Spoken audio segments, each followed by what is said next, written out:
υποβρύχιο κυνήγι είναι μια εξαιρετική ενασχόληση. Μια δραστηριότητα που χαρίζει επαφή με την φύση στην πιο αγνή της έκφραση. Άθληση και στο τέλος της ημέρας ένα πεντανόστιμο θύραμα αλλιευμένο με τον οικολογικότερο και τον πλέον επιλεκτικό τρόπο.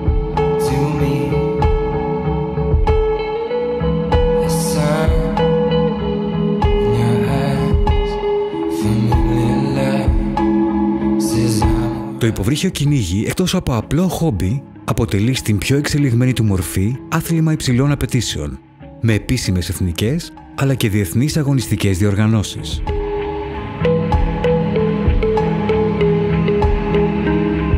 Στον διεθνή στίβο του αγωνιστικού ψαροτούφεκου, οι Έλληνες αθλητές έχουν να επιδείξουν τα τελευταία χρόνια αξιοζήλευτες επιδόσεις, οι οποίες κορυφώθηκαν το έτος 2013, καθώς ο πρωταθλητής Ευρώπης και Αφρικής δεν είναι άλλος από τον Έλληνα Μανώλη Γιάνγκο.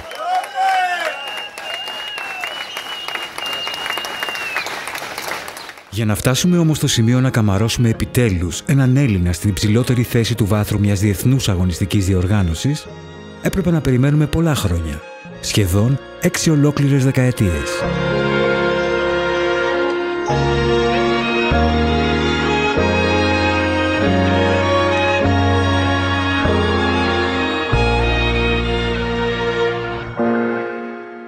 Το ταξίδι της Εθνικής στο χρόνο ξεκίνησε τον μακρινό Αύγουστο του 1954 στο πανευρωπαϊκό του Σέστρι Λεβάντε της Ιταλίας. Οι Θεόφιλος Βασιλιάδης και Ιωάννης Πασάς αποτέλεσαν την πρώτη ιστορικά αποστολή Εθνικής Ελλάδος σε διεθνή αγώνα. 4 χρόνια αργότερα, οι Γιάννης Βιδάλης, Σπύρος Μακρύς, Ιωάννης Κατσαΐτης και Χάρης Σαρκόπουλος στο Σεσίμπρα της Πορτογαλίας ανέβασαν την εθνική ομάδα στην 10η θέση της παγκόσμιας κατάταξης, αγωνιζόμενοι μάλιστα μόνο την μία από τις 2 ημέρες.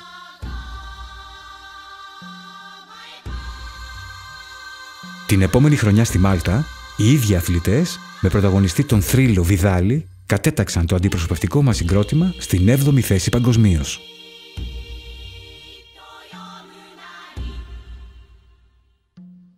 Το 1960, οι Μαρκεζίνης, Σαρκόπουλος και Νούνεσης κράτησαν και πάλι την Ελλάδα στην 7η θέση, αγωνιζόμενοι στις θάλασσες της Ιταλίας. Ενώ τη χρονιά που ακολούθησε, στην Αλμέρα της Ισπανίας, η εθνική απαρτιζόμενη από τους Σαρκόπουλο, Σκιαδόπουλο και Μπουφίδη κατέλαβε την 10η θέση σε σύνολο 18 συμμετοχών.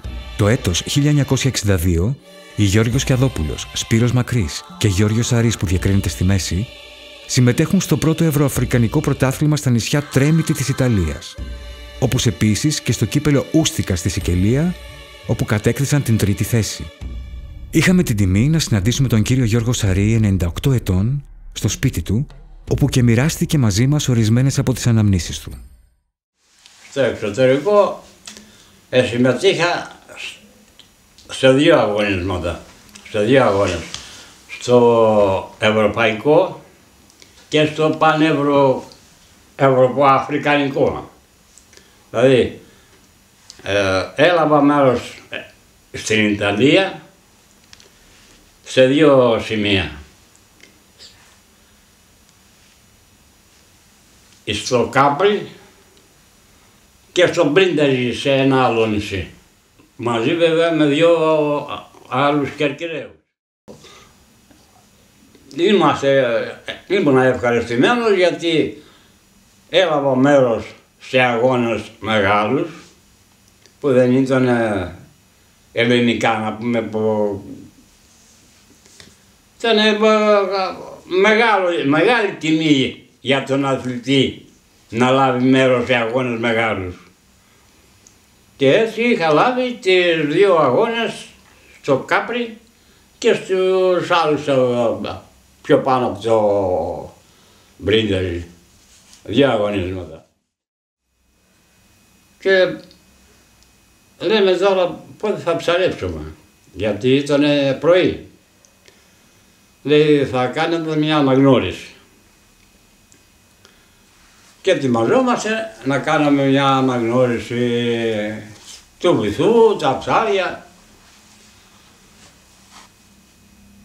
Την άλλη μέρα ετηθήκαμε, ετοιμαστήκαμε, πήγαμε, ψαρέψαμε, άλλος έπιασε, άλλος δεν έπιασε.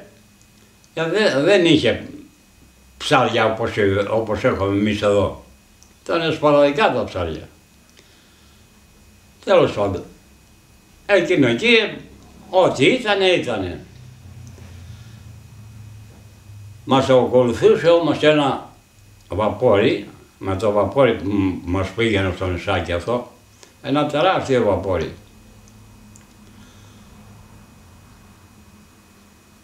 Και πήγαμε, ψαρέψαμε. Ό,τι πιάσαμε. Δεν είχε πολλά ψάρια και τέλειωσε η πρώτη μέρα. Τη δεύτερη μέρα πάλι το ίδιο και ξαναψαρέψαμε. Όλα τα ψάρια αυτά τα πήρε το ξενοδοχείο. Το φακό με τα κύπελα. Στους αγώνες είχα πάρει αρκετά κύπελα. Και έπαιρνα ένα κύπελο και έφτιαχνα δικό μου φακό.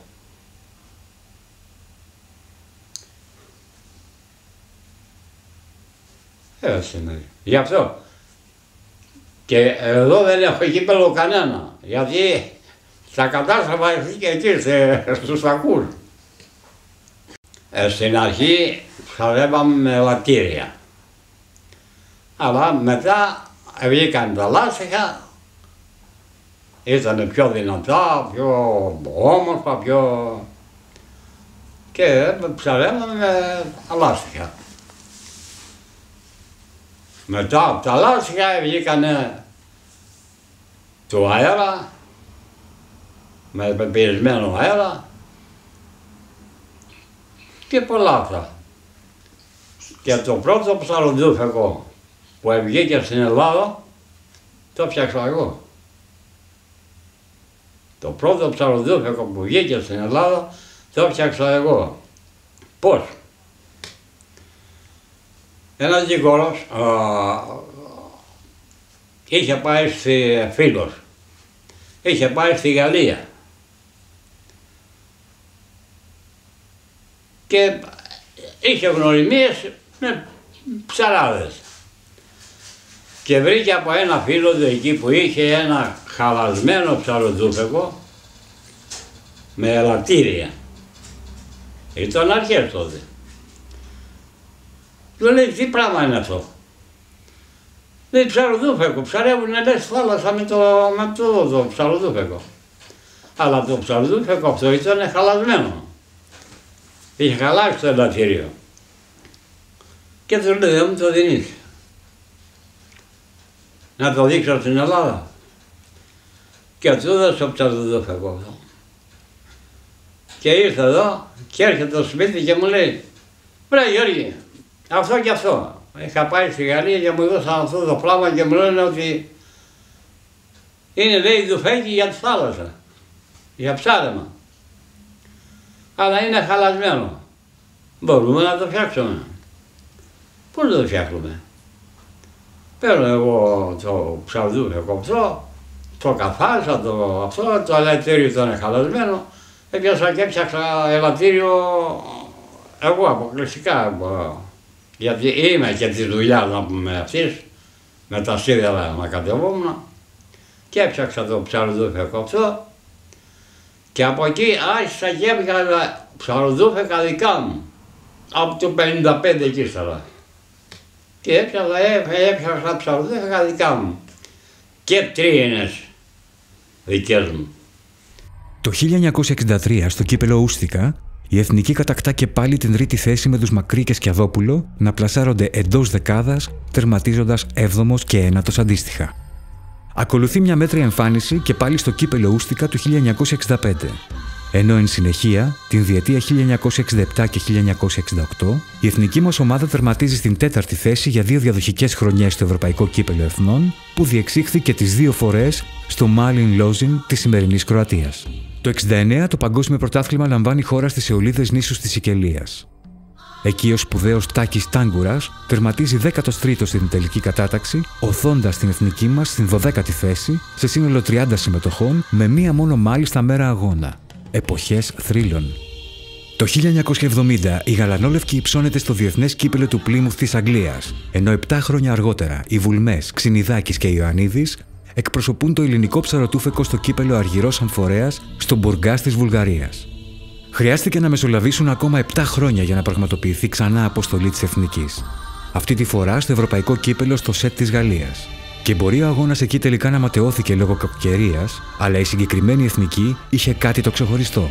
Στις τάξεις της, μαζί με τους Σπουδαίους, Καπέλα, Βουτσαλά και Γουστεριάδη, συμμετείχε και ένας πολύ ξεχωριστός ταλαντούχος νεαρός με μετέπειτα αξιοσημείωτη αγωνιστική πορεία. Το όνομα αυτού, Ρομπέρτο Κάλιτς.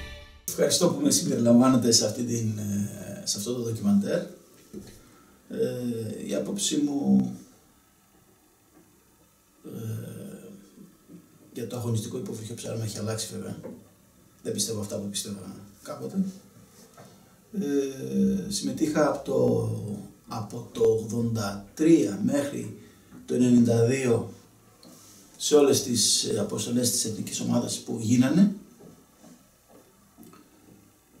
Μέσα από αυτές, αν ήταν να ξεχωρίσω κάποια για το καλύτερο αποτέλεσμα που έφερα, θα ήταν αυτή η τελευταία, το 92, η οποία όμως ήταν και πολύ περιπετειώδες. Η περιπέτεια σε αυτό το παγκόσμιο ήταν το παγκόσμιο πρωτάθλημα στη Μαγιόρκα, στο Πόρτο Κρίστο, το περίφημο πρωτάθλημα που κέρδισε ο Ματζάρη και η Ιταλία. Σε αυτό το πρωτάθλημα, ξέρω εγώ, πήγαμε την προηγούμενη μέρα στην κυριολεξία. Δηλαδή φτάσαμε και την επόμενη μέρα πέσαμε στον αγώνα.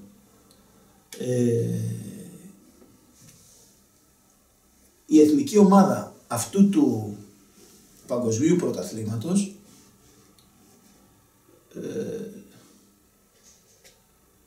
ήταν η εθνική ομάδα, η κανονική που είχε βγει από το Πανελλήνιο, που όμως επειδή δεν θέλανε να μας στείλουν μια προετοιμασία και θέλανε να μας στείλουν έτσι πρίμα βίστα, είχαμε αποφασίσει να μην πάμε καθόλου.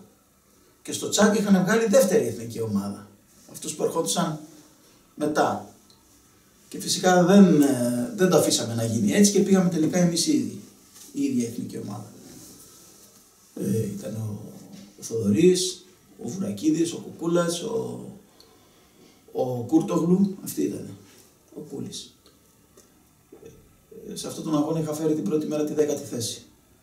Και έχω να το θυμάμαι, ας πούμε, σαν το καλύτερο αποτέλεσμα που έχω φέρει σε παγκόσμιο πρωτάθλημα. Το πιο...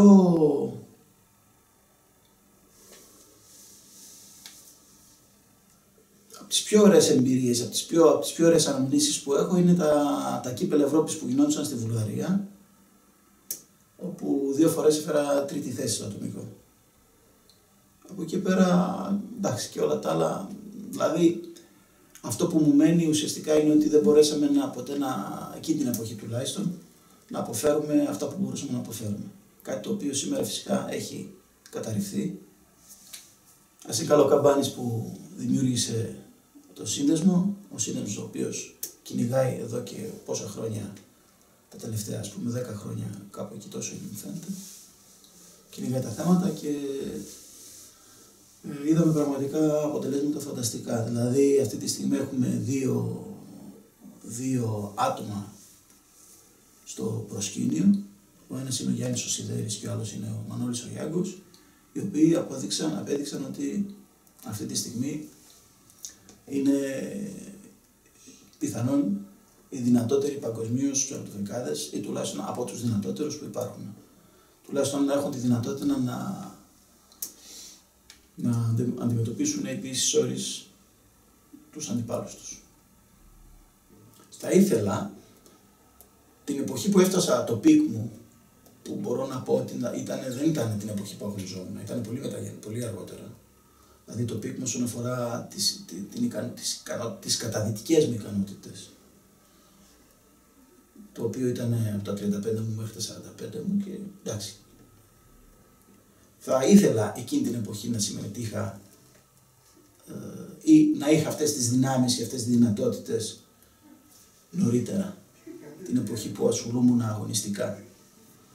Κοίτα να δεις, βεβαίως εννοείται, εκπροσωπείς όταν πας σε ένα παγκόσμιο πρωτάθλημα, εκπροσωπείς τη χώρα την οποία συμμετέχεις. Αυτό δεν υπάρχει καμία αμφισβήτηση. Το θέμα είναι ότι πολλές φορές οι αθλητές κάνουν υπερήφανες τις χώρες. Οι χώρες δεν κάνουν πάντα υπερήφανες τους αθλητές. Την εποχή εκείνη τίποτα, σχεδόν καθόλου. Σχεδόν καθόλου. Να φανταστείς, θα σου πω ένα παράδειγμα. Όταν πήγαμε στο πρώτο κύπελο Ευρώπης του 1984, για να μαζευτούν λεφτά, πρόσεξα, έγινε μία εκδρομή με 2 καΐκια στη Τζιά, από το Γλάφκο, όπου τα ψάρια που ψαρεύτηκαν, πουλήθηκαν για να βγουν έξοδα για τον αγώνα. Το διανοείς αυτό?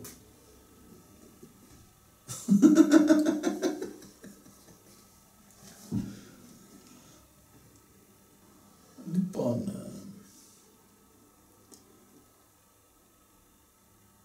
με τα μυαλά που κουβαλάω σήμερα, καταλαβαίνεις ότι δεν θα τον παρότρινα να ασχοληθεί με το αγωνιστικό ψάρι.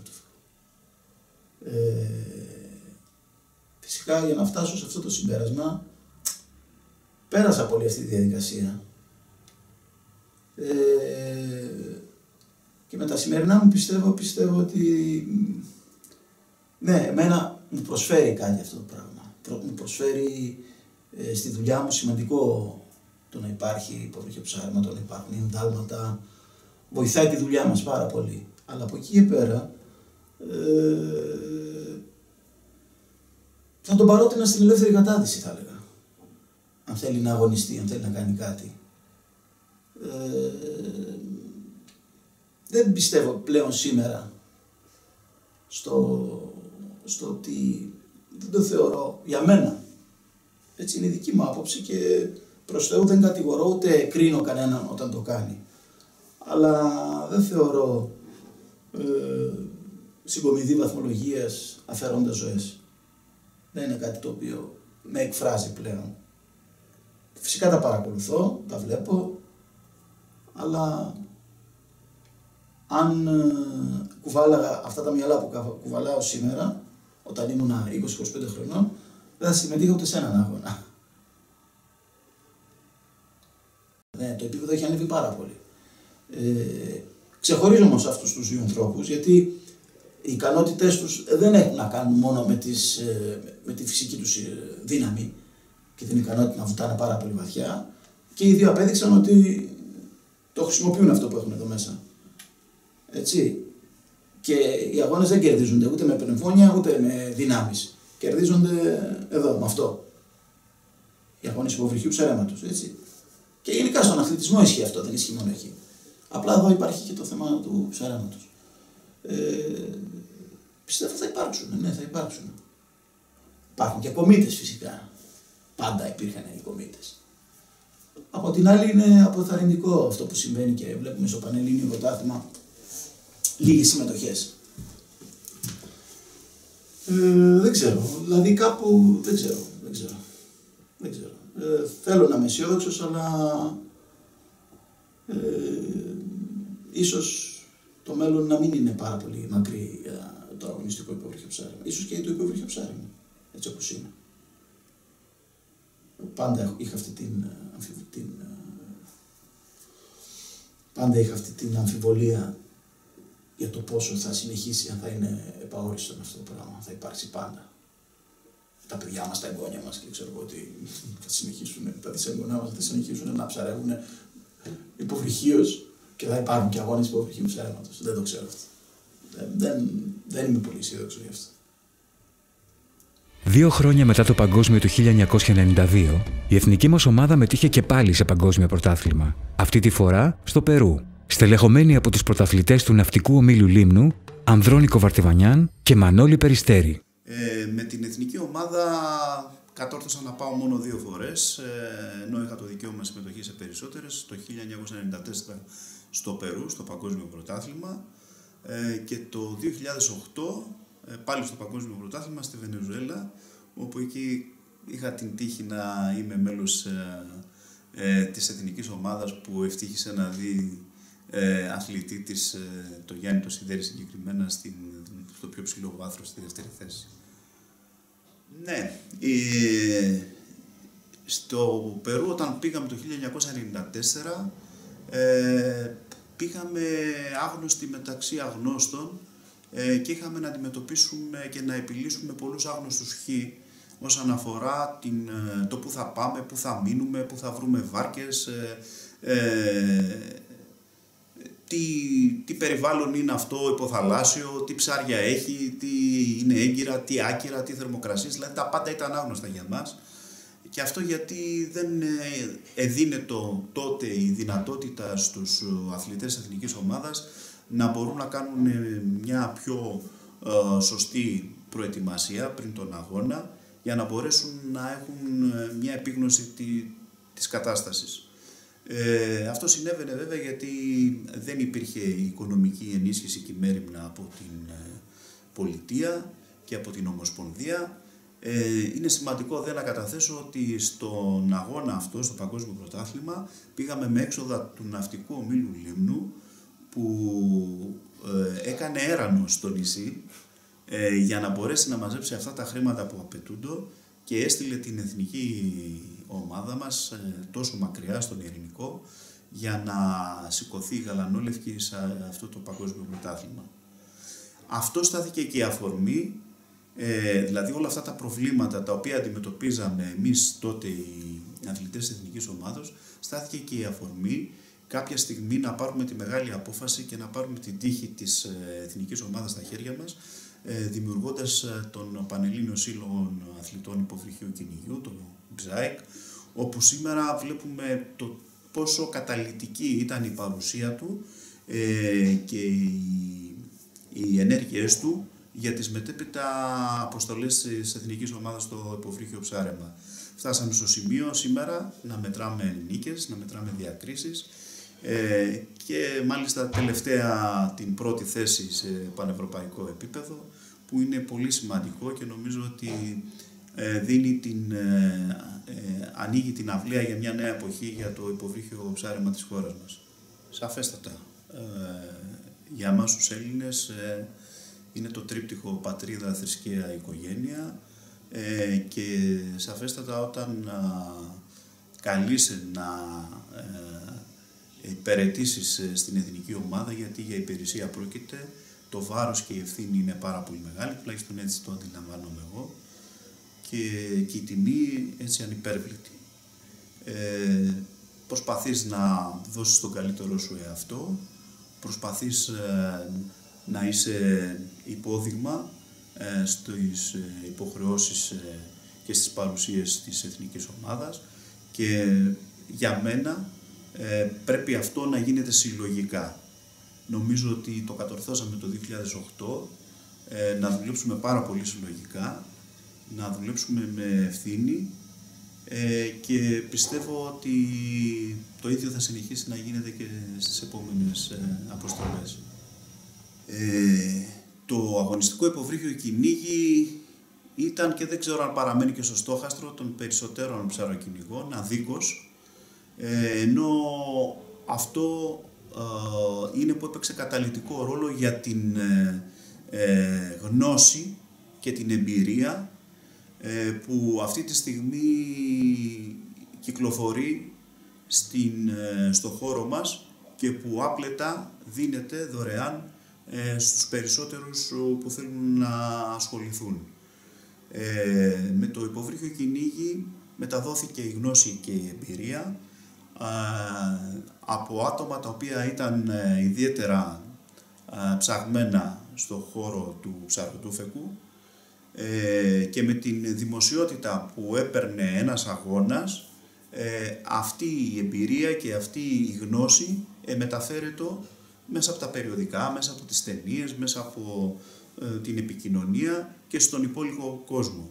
Επομένως, οφείλουμε όλοι μας ιδιαίτερο σεβασμό και τιμή στο αγωνιστικό υποβρύχιο κυνήγι, γιατί είναι μια πάρα πολύ σοβαρή πρόταση όσον αφορά το ψαροτούφεκο και θα πρέπει όλοι όσοι σκέφτονται διαφορετικά να αναθεωρήσουν.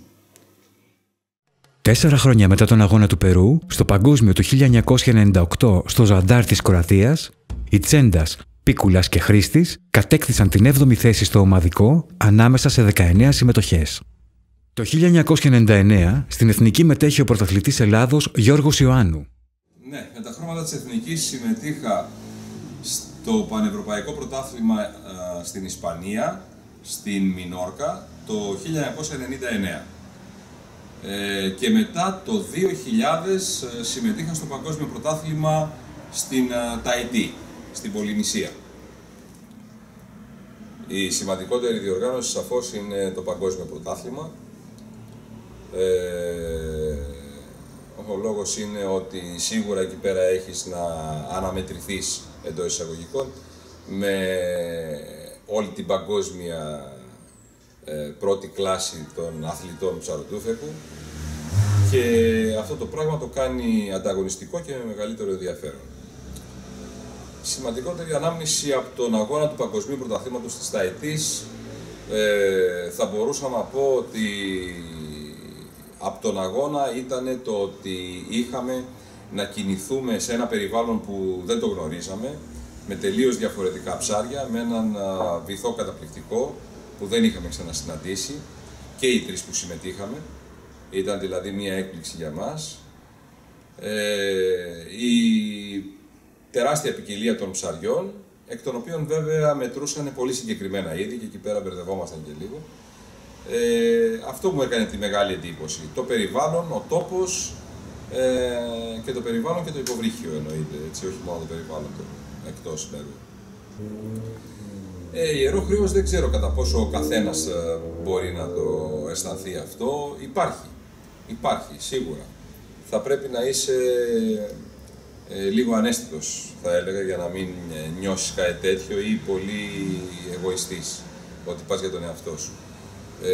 Σίγουρα πάμε και για τον εαυτό μας, σίγουρα πάμε γιατί το θέλουμε, αλλά σαφώς όταν φοράς το εθνόσημο νιώθεις ότι σηκώνεις ένα βάρος από τη χώρα σου. Μπορώ λίγο να χαμογελάσω τώρα, θα γελάσω αργότερα όταν θα κλείσουν οι κάμερες περισσότερο. Ελάχιστη, ίσως λιγότερο από το τυπικό. Να μην αναφερθώ σε νούμερα. Βγαίναμε σε έρανο κάθε φορά που θέλαμε να πάμε έξω. Βγαίναμε σε έρανο να μπορέσουμε να μαζέψουμε λίγα χρήματα από εταιρείες του χώρου, από ανθρώπους που αγαπούσαν το άθλημα, για να καταφέρουμε και βέβαια βάζοντας το χέρι και στη δική μας τσέπη πολύ βαθιά.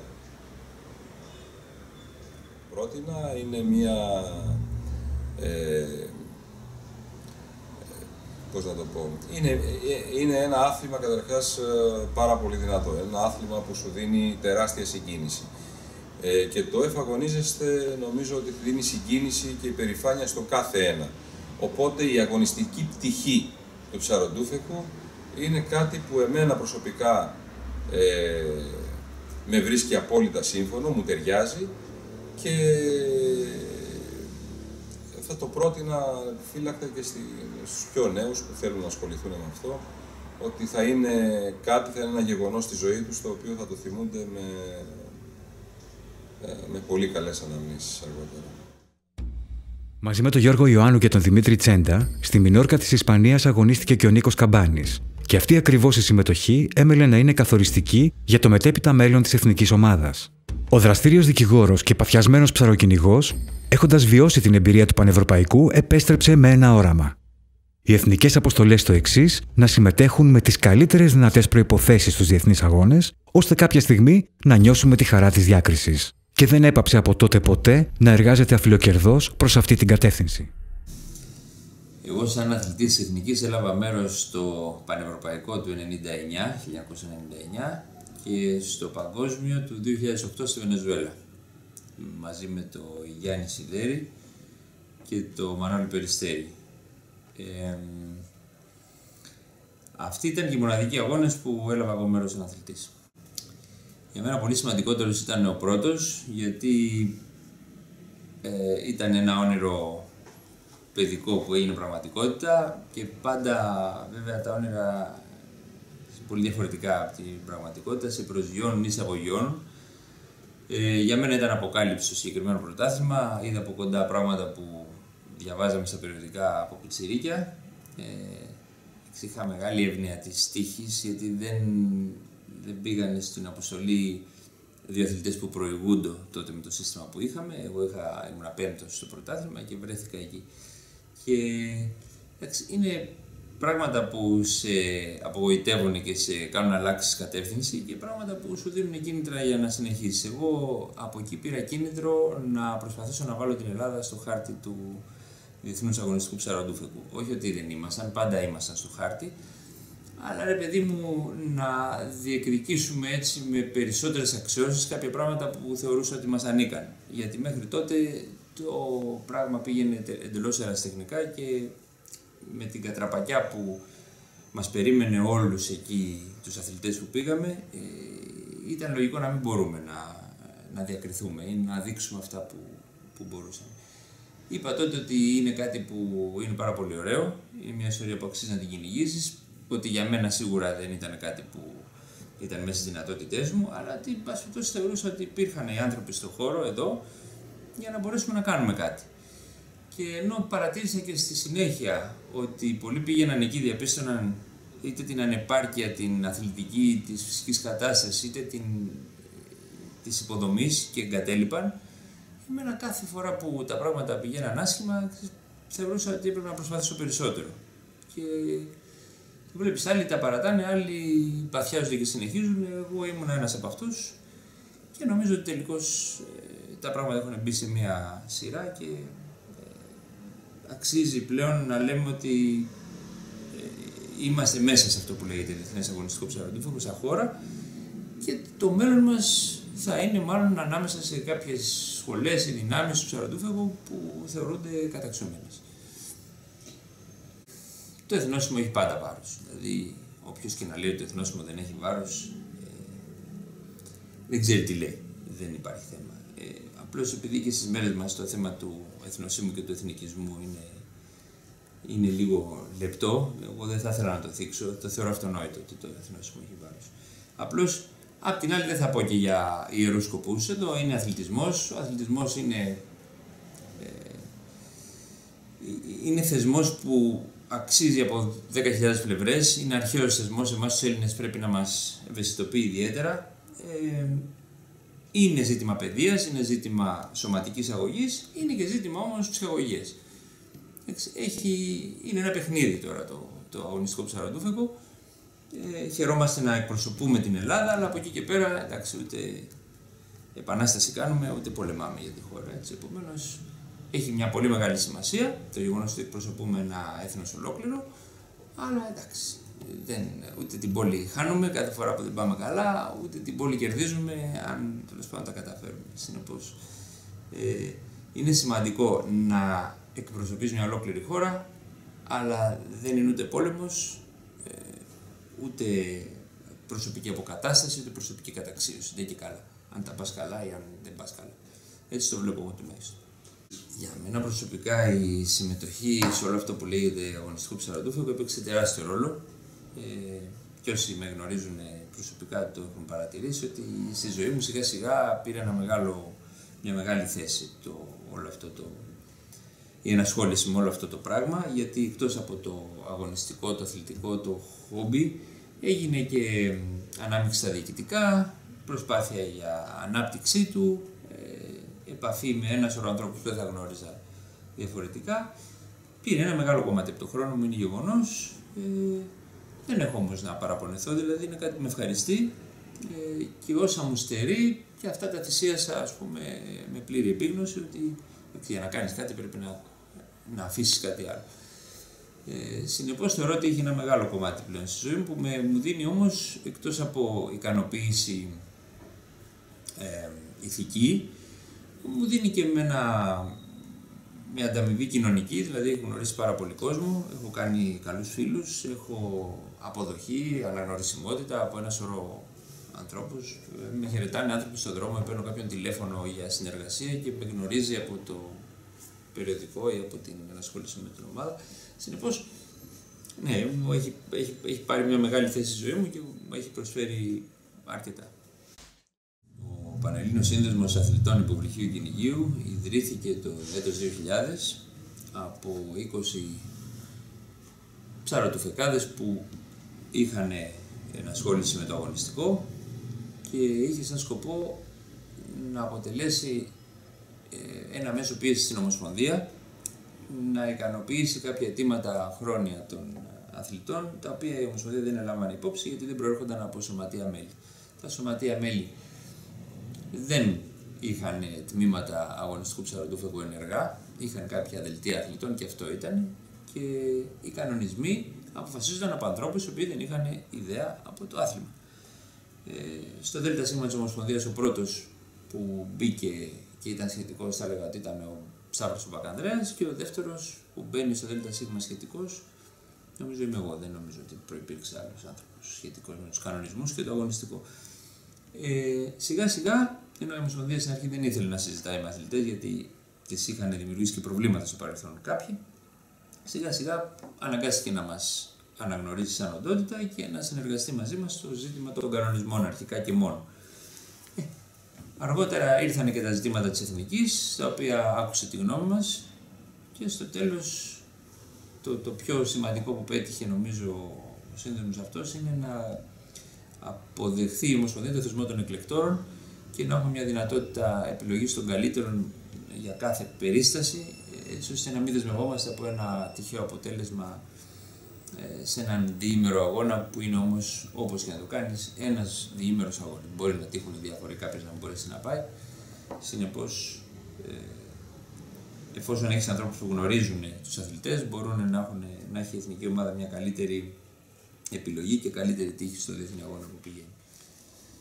Το άλλο που επιτέλεσε ο ΨΑΙΚ, πέραν της συμπλήρωσης των κανονισμών και της εισήγησης για τους κανονισμούς και για την ομάδα, ήταν ότι μάζεψε τα στοιχεία για τα πρώτα πανελλήνια πρωταθλήματα εκεί των δεκαετιών 50-60 και για τις συμμετοχές της εθνικής ομάδας εκείνη την εποχή μέχρι το 70, τα οποία ήταν παντελώς άγνωστα, διασκορπισμένα και λανθασμένα πολλές φορές. Δηλαδή σε παλιά περιοδικά έβρισκες πολύ λανθασμένες αναφορές, τα μαζέψαμε, τα βάλαμε, τα ταξινομήσαμε, τα διασταυρώσαμε και έτσι σήμερα υπάρχει μια πλήρης τράπεζα στο διαδίκτυο και ο καθένας μπορεί να βρει την προϊστορία του αγωνιστικού. Ήταν σημαντικό νομίζω, αλλά και αυτό έχει ολοκληρωθεί σήμερα που μιλάμε. Πριν τη σύσταση του ΨΑΙΚ, το να γίνει αποστολή εθνικής ομάδας ήταν ζήτημα πάρα πολύ δύσκολο και εναπόκειτο κυρίως στο ζήλο του πρωταθλητή του δεύτερου που θα ήθελε να πάει έξω, να πιέσει τα κατάλληλα κουμπιά στην Ομοσπονδία ώστε να γίνει το όνειρο πραγματικότητα. Θα έπρεπε να έχει δυνατότητα, θυμίζω εκείνη την εποχή δεν υπήρχαν ηλεκτρονικά μέσα ούτε διαδίκτυο, θα έπρεπε να έχει κάποιο διάβλο επικοινωνίας με το εξωτερικό ή να έχει πολύ καλή σχέση με τη γραμματεία της Ομοσπονδίας για να έχει γνώση της πρόσκλησης που έστελναν τότε οι άλλες διεθνείς ομοσπονδίες για το πότε γίνεται το πρωτάθλημα και που γίνεται, να αρχίσει να συλλέγει τις πληροφορίες, να εξασφαλίσει από το ΔΣ κάποιο κονδύλιο για τα εισιτήρια και το παράβολο του αγώνα και από εκεί και πέρα το καλύτερο που θα μπορούσε να καταφέρει είναι να πάει παραμονές στο αγώνα εκεί, είτε να είναι 3 αθλητές είτε και με αναπληρωματικό κάποιες φορές και να λάβει μέρος στον αγώνα χωρίς να έχει κάνει καθόλου αναγνώριση με οτιδήποτε συνεπάγεται αυτό. Πολλές φορές δεν προλάβαιναν, μάθαιναν αργά για το πρωτάθλημα, δεν πήγαιναν καθόλου. Άλλες φορές πήγαιναν σε αγώνα του κυπέλου αντί να είναι το ευρωπαϊκό ή το παγκόσμιο. Και άλλες φορές δεν πήγαιναν καθόλου όπως είπα και άλλες φορές πήγαιναν χωρίς πληροφόρηση για το ποιος είναι ο κανονισμός, τι ακριβώς ισχύει και σε ποιο θεσμό μετέχουν.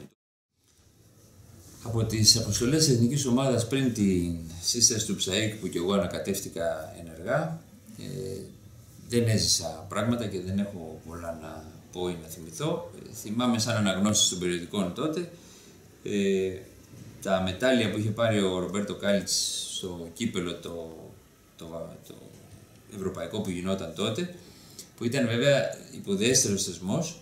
Είχε πάρει όμως 2 χάλκινα μετάλλια στη Βουλγαρία και ήταν για μένα τότε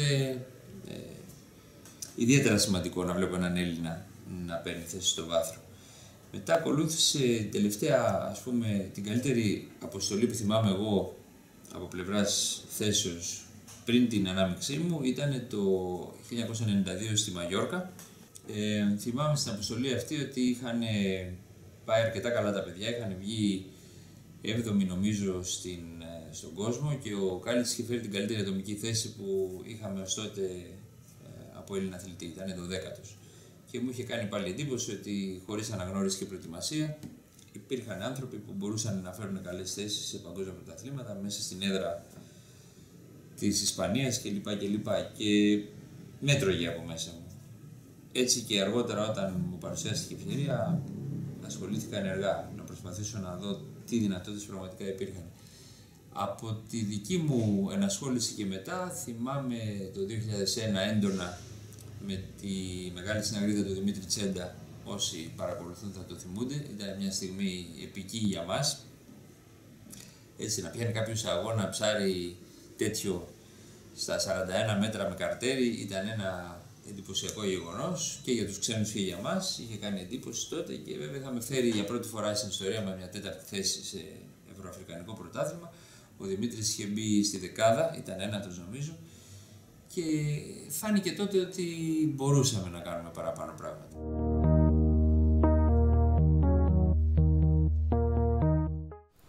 Έχω πάρει μέρος σε 4 παγκόσμια πρωταθλήματα και 3 πανευρωπαϊκά από το 1998 μέχρι το 2009. Αδιαμφισβήτητα είναι το πανευρωπαϊκό του, αν θυμάμαι καλά, του 2001 στη Σαρδινία, στην Ιταλία, όπου ήταν και η πρώτη φορά που πήγαμε, θα έλεγα σοβαρά, με δικά μας αυτοκίνητα και σκάφη, με βυθόμετρα να κάνουμε αναγνώριση και με όχι πολύ αλλά αρκετό χρόνο εκεί πέρα στις τράπεζες του αγώνα. Και εκεί πήρα την 9η θέση, αν θυμάμαι καλά, έχοντας χτυπήσει ένα μεγάλο ψάρι και δύσκολο, πολύ βαθιά, και ο περισσότερος κόσμος νομίζει ότι αυτή προφανώς θα ήταν η πιο σημαντική ανάμνηση που έχω από αυτόν τον αγώνα. Όμως δεν ήταν αυτή. Πιο πολύ απ' όλα θυμάμαι το περιστατικό κατά τη διάρκεια του αγώνα, όπου μαρκαριζόμουν με τον Ιταλό τον Ντασιλβέστρη σε ένα βράχο μέσα στα φύκια, ο οποίος δεν ήταν γνωστός προφανώς από κανέναν, και εκεί υπήρχε ένας μεγάλος δροφός. Εγώ ήμουν σε πάρα πολύ καλή κατάσταση ως γνωστόν τότε, σε βαθμό που και ο ίδιος αλλά και ο βαρκάρης του που ήταν τότε ο Πολύπυρος Αντωνίνη είχαν θορυβηθεί και είχαν αγχωθεί πάρα πολύ. Ο Αντωνίνη μάλιστα χτυπούσε με το κουπί της βάρκας στον πάτο κάθε φορά που άφηνα την επιφάνεια, ξέροντας τι υπάρχει, τι περίμενε στο βυθό, με σκοπό να φοβήσει το ροφό, ώστε να μην μπορέσω να τον χτυπήσω ποτέ εγώ. Πράγματι, ενώ εγώ είχα κάνει, ας πούμε, 6-7 βουτιές, έχοντας ψάξει όλο το βράχο εξονυχιστικά και δεν έβρισκα κανένα ψάρι μέσα, σε κάποια από τις 2-3 βουτιές που επιχείρησε ο Ιταλός, και την ώρα που εγώ μόλις είχα αφήσει το βράχο και πήγαινα να ανεβώ, τον βλέπω να ξεμακραίνει από το βράχο, έχοντας αντιληφθεί το ροφό, ο οποίος από τα χτυπήματα του άλλου που ήταν στη βάρκα είχε φοβηθεί και καθόταν έντρομος στα φύκια, μην έχοντας που να πάει παραπέρα, και μάλιστα ακίνητος.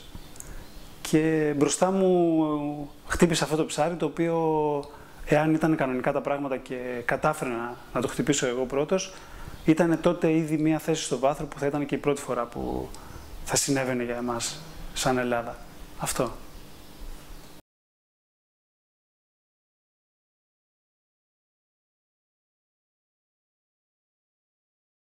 Αν δηλαδή η πολιτεία σε έχει στηρίξει σοβαρά στο να συμμετάσχεις κάπου και σε έχει βοηθήσει σε όλα τα επίπεδα νομίζω ότι τότε νιώθεις πιο πολύ ότι έχεις ένα ιερό χρέος και κάνεις κάτι για την πατρίδα σου. Κατά τα άλλα, εγώ προσωπικά το ένιωθα κάποιες φορές αυτό, αλλά μόνο όσον αφορά την έννοια Ελλάδα, μέχρι εκεί. Κατά τα άλλα, επειδή δεν είχαμε και πολύ βοήθεια και επειδή γενικά είμαι αρκετά ρεαλιστής σαν άνθρωπος, το έβλεπα σαν έναν αγώνα στον οποίο έπρεπε να σταθώ αξιοπρεπώς, με αυτές όλες τις δυσκολίες που πάντα είχαμε, χωρίς να νιώθω ότι έχω χρέος απέναντι σε κάποιον. Η δραστηριότητα αυτή για την πολιτεία σχεδόν δεν υφίσταται. Είναι κάτι το οποίο συμβαίνει σε ένα πολύ μικρό κύκλο ανθρώπων, οι οποίοι έχουν τρέλα με την δραστηριότητα αυτή και τους αρέσει πάρα πολύ, και ακόμα περισσότερο στην αγωνιστική της μορφή. Είμαστε πολύ λίγοι, δεν πιστεύω ότι θα γίνουμε ποτέ πολλοί έτσι όπως είναι τα πράγματα. Στην αρχή που ασχολήθηκα με αυτό είχα πάρα πολλές αισιόδοξες σκέψεις και θεωρούσα ότι κάποια στιγμή αυτό θα μεγαλώσει, θα γιγαντωθεί και όλα αυτά, κάτι το οποίο δεν έγινε ποτέ. Άρα λοιπόν ξεκινάμε από εκεί, και όσον αφορά τους αγώνες που συμμετείχα εγώ, η βοήθεια της πολιτείας ήταν από ανύπαρκτη έως πολύ μικρή. Τις περισσότερες φορές νομίζω ότι ήταν και τροχοπέδιστο να κάνουμε κάτι καλύτερο. Πάντα υπήρχε μία έλλειψη χρημάτων, μία γενικότερη διστακτικότητα απέναντι σε αυτό το πράγμα, και κάθε φορά με νύχια και με δόντια προσπαθούσαμε να πάμε όσο καλύτερα γίνεται. Ακολούθησαν αποστολές στον ωκεανό που τα πράγματα δεν πήγαν καλά. Στη Βραζιλία, αν και ο Βασίλης Μπίμπας πήρε το μεγαλύτερο ψάρι του αγώνα, καταλήξαμε 10η στη βαθμολογία, με πάρα πολύ κακή πρώτη μέρα, από 17η την πρώτη μέρα στους 19, συγγνώμη, ήμασταν 17η και τελειώσαμε μια επική δεύτερη μέρα, 10η στο σύνολο. Ο Βασίλης είχε το μεγαλύτερο ψάρι, αλλά η θέση δεν ήταν καλή. Λοιπόν, το ταξίδι με την εθνική ομάδα ξεκίνησε το 2001 στην αποστολή για τη Σαρδινία. Ήταν πανευρωπαϊκό, στο Αρμπατάκι της Σαρδινίας. Εκεί συμμετείχα σαν αναπληρωματικός, βοηθώντας την υπόλοιπη ομάδα, και μάλιστα ήταν η εμφάνιση του Δημήτρη του Τσέντα με τη Συναγρίδα τη Μεγάλη. Μια όμορφη εμφάνιση, και καταφέραμε κιόλας στην 4η θέση τότε στο πανευρωπαϊκό. Και στην αποστολή ήταν ο Δημήτρης ο Τσέντας, ο Γιώργος ο Κουτσούγερας, ο Δημήτρης ο Σμινιώτης, εγώ, ο Γιώργος ο Χρήστης και ο Τάσος ο Χάλαρης, με αρχηγό πάντα τον Νίκο τον Καμπάνη, τον ακούραστο. Η δεύτερη συμμετοχή, η δεύτερη εμφάνιση με την εθνική ομάδα ήταν στο Κάμπο Φρίο, στο Αραγιάλντο Κάμπο της Βραζιλίας. Εκεί λοιπόν ήταν το 2002, όπως είπα και πριν, ήταν παγκόσμιο. Μαζί με μένα στην ομάδα ήταν πάλι ο Δημήτρης ο Τσέντας, ο Δημήτρης ο Σμινιώτης, ο Βασίλης ο Μπίμπας, και αυτοί ήμασταν, να θυμάμαι καλά, μαζί με τον Νίκο τον Καμπάνη βέβαια. Εκεί ήμουν αναπληρωματικός πάλι, αλλά λόγω προβλήματος υγείας που είχε ο Δημήτρης ο Σμινιώτης, βρέθηκα ξαφνικά με τη φανέλα του βασικού. Δεν μπορούσε να εξισώσει ο Δημήτρης, χωρίς να έχουμε κάνει ουσιαστική αναγνώριση εκεί. Τα πήγαμε σχετικά καλά. Την πρώτη μέρα γκρεμοτσακιστήκαμε. Ήμασταν 17η στους 19. Και κάνοντας ένα καλό σερί, ένα καλό σκορ τη δεύτερη μέρα, βρεθήκαμε τελικά στη 10η θέση. Σε ένα ταξίδι στον ωκεανό, το οποίο ήταν καλό, ας το πούμε. Η επόμενη συμμετοχή με την εθνική ήταν το 2003, στο Λάγος της Πορτογαλίας. Εκεί ήμουν αναπληρωματικός πάλι, βοηθώντας την πρώτη του εμφάνιση το Γιάννη το Σιδέρη, μαζί με τον Βασίλη τον Μπίμπα και τον Φώτη το Χατζηδρόσο. Και ήταν μαζί και ο Δημήτρης ο Σμινιώτης. Άλλη μια καλή εμφάνιση εκεί, όμορφα ψάρια. Από εκεί και μετά έγινε μια παύση, ένα διάλειμμα, και επανήλθα το 2010 στο Παγκόσμιο στην Κροατία. Στο Παγκόσμιο στην Κροατία κάναμε και κάποια καλή αναγνώριση, και εκεί καταφέραμε μαζί με τον Γιάννη το Σιδέρη και τον Κώστα το Μακρύ να έρθουμε 4η στον κόσμο, στο Παγκόσμιο Πρωτάθλημα. Η επόμενη συμμετοχή ήταν το 2011 στο Πανευρωπαϊκό στο Πενήσι της Πορτογαλίας, όπου καταφέραμε και φέραμε την εθνική τρίτη. Μπήκε στο βάθρο πλέον η εθνική σε Πανευρωπαϊκό, μαζί με τον Μανουέλ Ντογιάνκο και τον Δημήτρη Μπαρσάκη.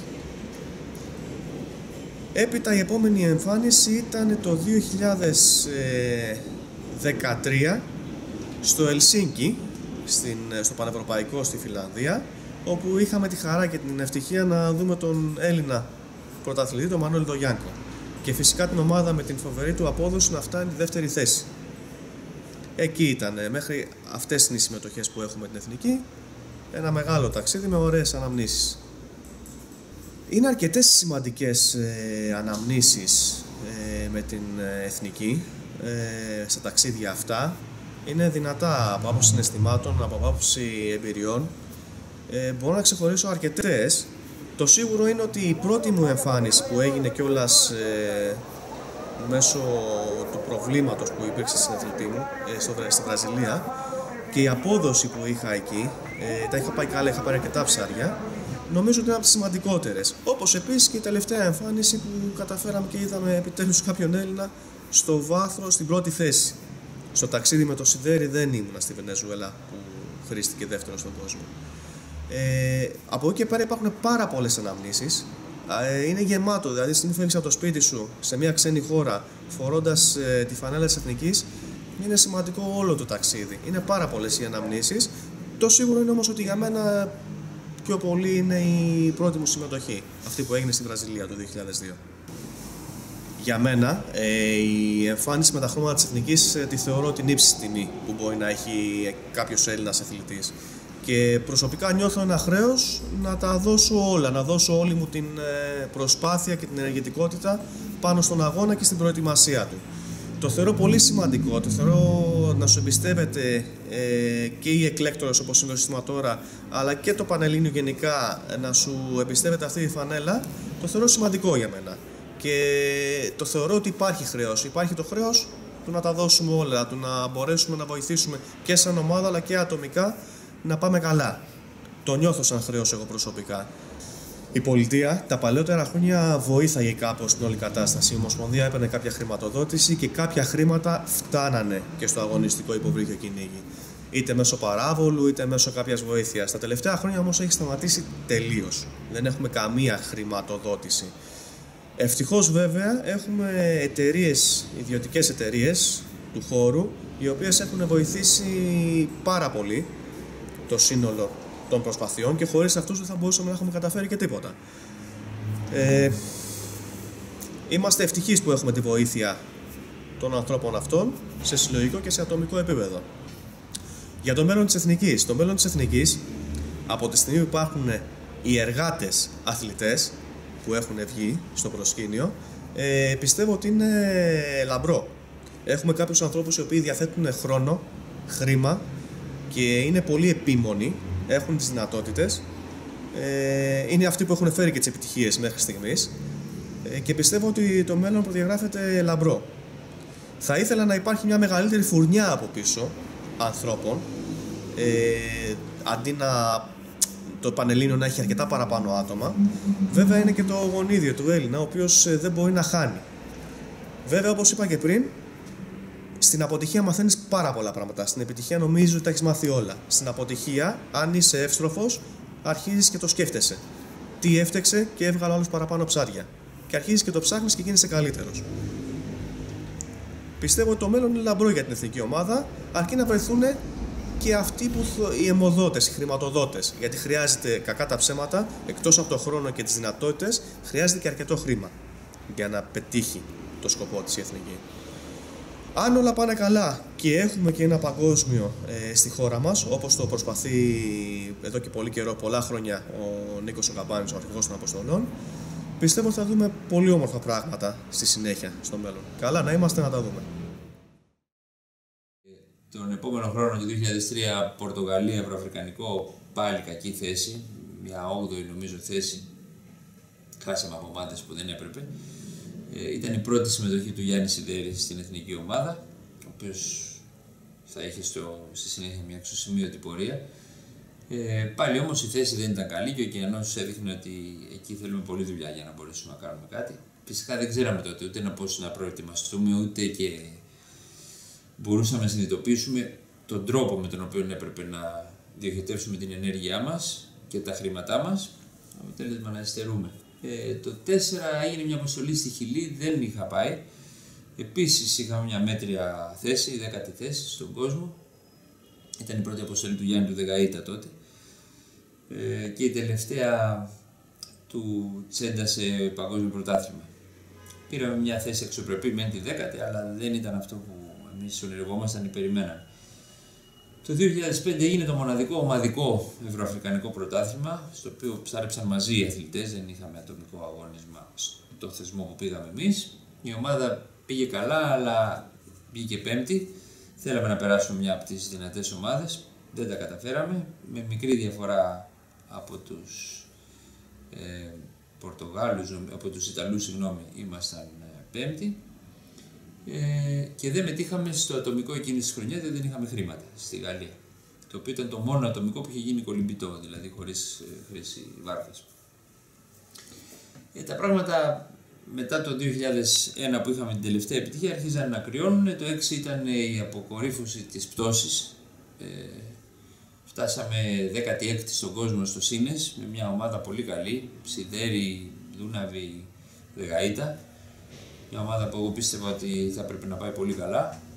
Δεν τα κατάφερε καθόλου καλά εκεί. Έδειξε ότι είμαστε αδύναμοι στον ωκεανό. Έχουμε ζήτημα με το έντονο κύμα και τον τρόπο με τον οποίο πρέπει εκεί να ψαρέψεις. Και η αλήθεια είναι ότι απογοητεύτηκα αρκετά τότε. Δηλαδή πίστεψα ότι αν δεν μετακομίζαμε σε ωκεάνιες χώρες δεν θα τα καταφέραμε ποτέ. Τα πρωταθλήματα θα γίνονταν συνέχεια σε Ισπανία, Πορτογαλία, φαινόταν αυτό, η Μεσόγειος δεν θα ήταν το φόρουμ για τους αγώνες από εκεί και μετά. Και επομένως θεώρησα ότι θα είναι πολύ δύσκολο να πετύχουμε και κάτι παραπάνω. Ήδη είχαμε οργανωθεί, δίναμε αρκετά χρήματα, είχαμε βρει χορηγούς. Από το 2007 και μετά όμως ήρθε η τελευταία εποχή της Εθνικής να δείξει ότι δεν ήταν έτσι τα πράγματα. Χρειάστηκε μεγάλη επιμονή και προσπάθεια από το Γιάννη το Δεγαΐτα να αλλάξει πραγματικά αυτό που έκανε ο Γιάννης.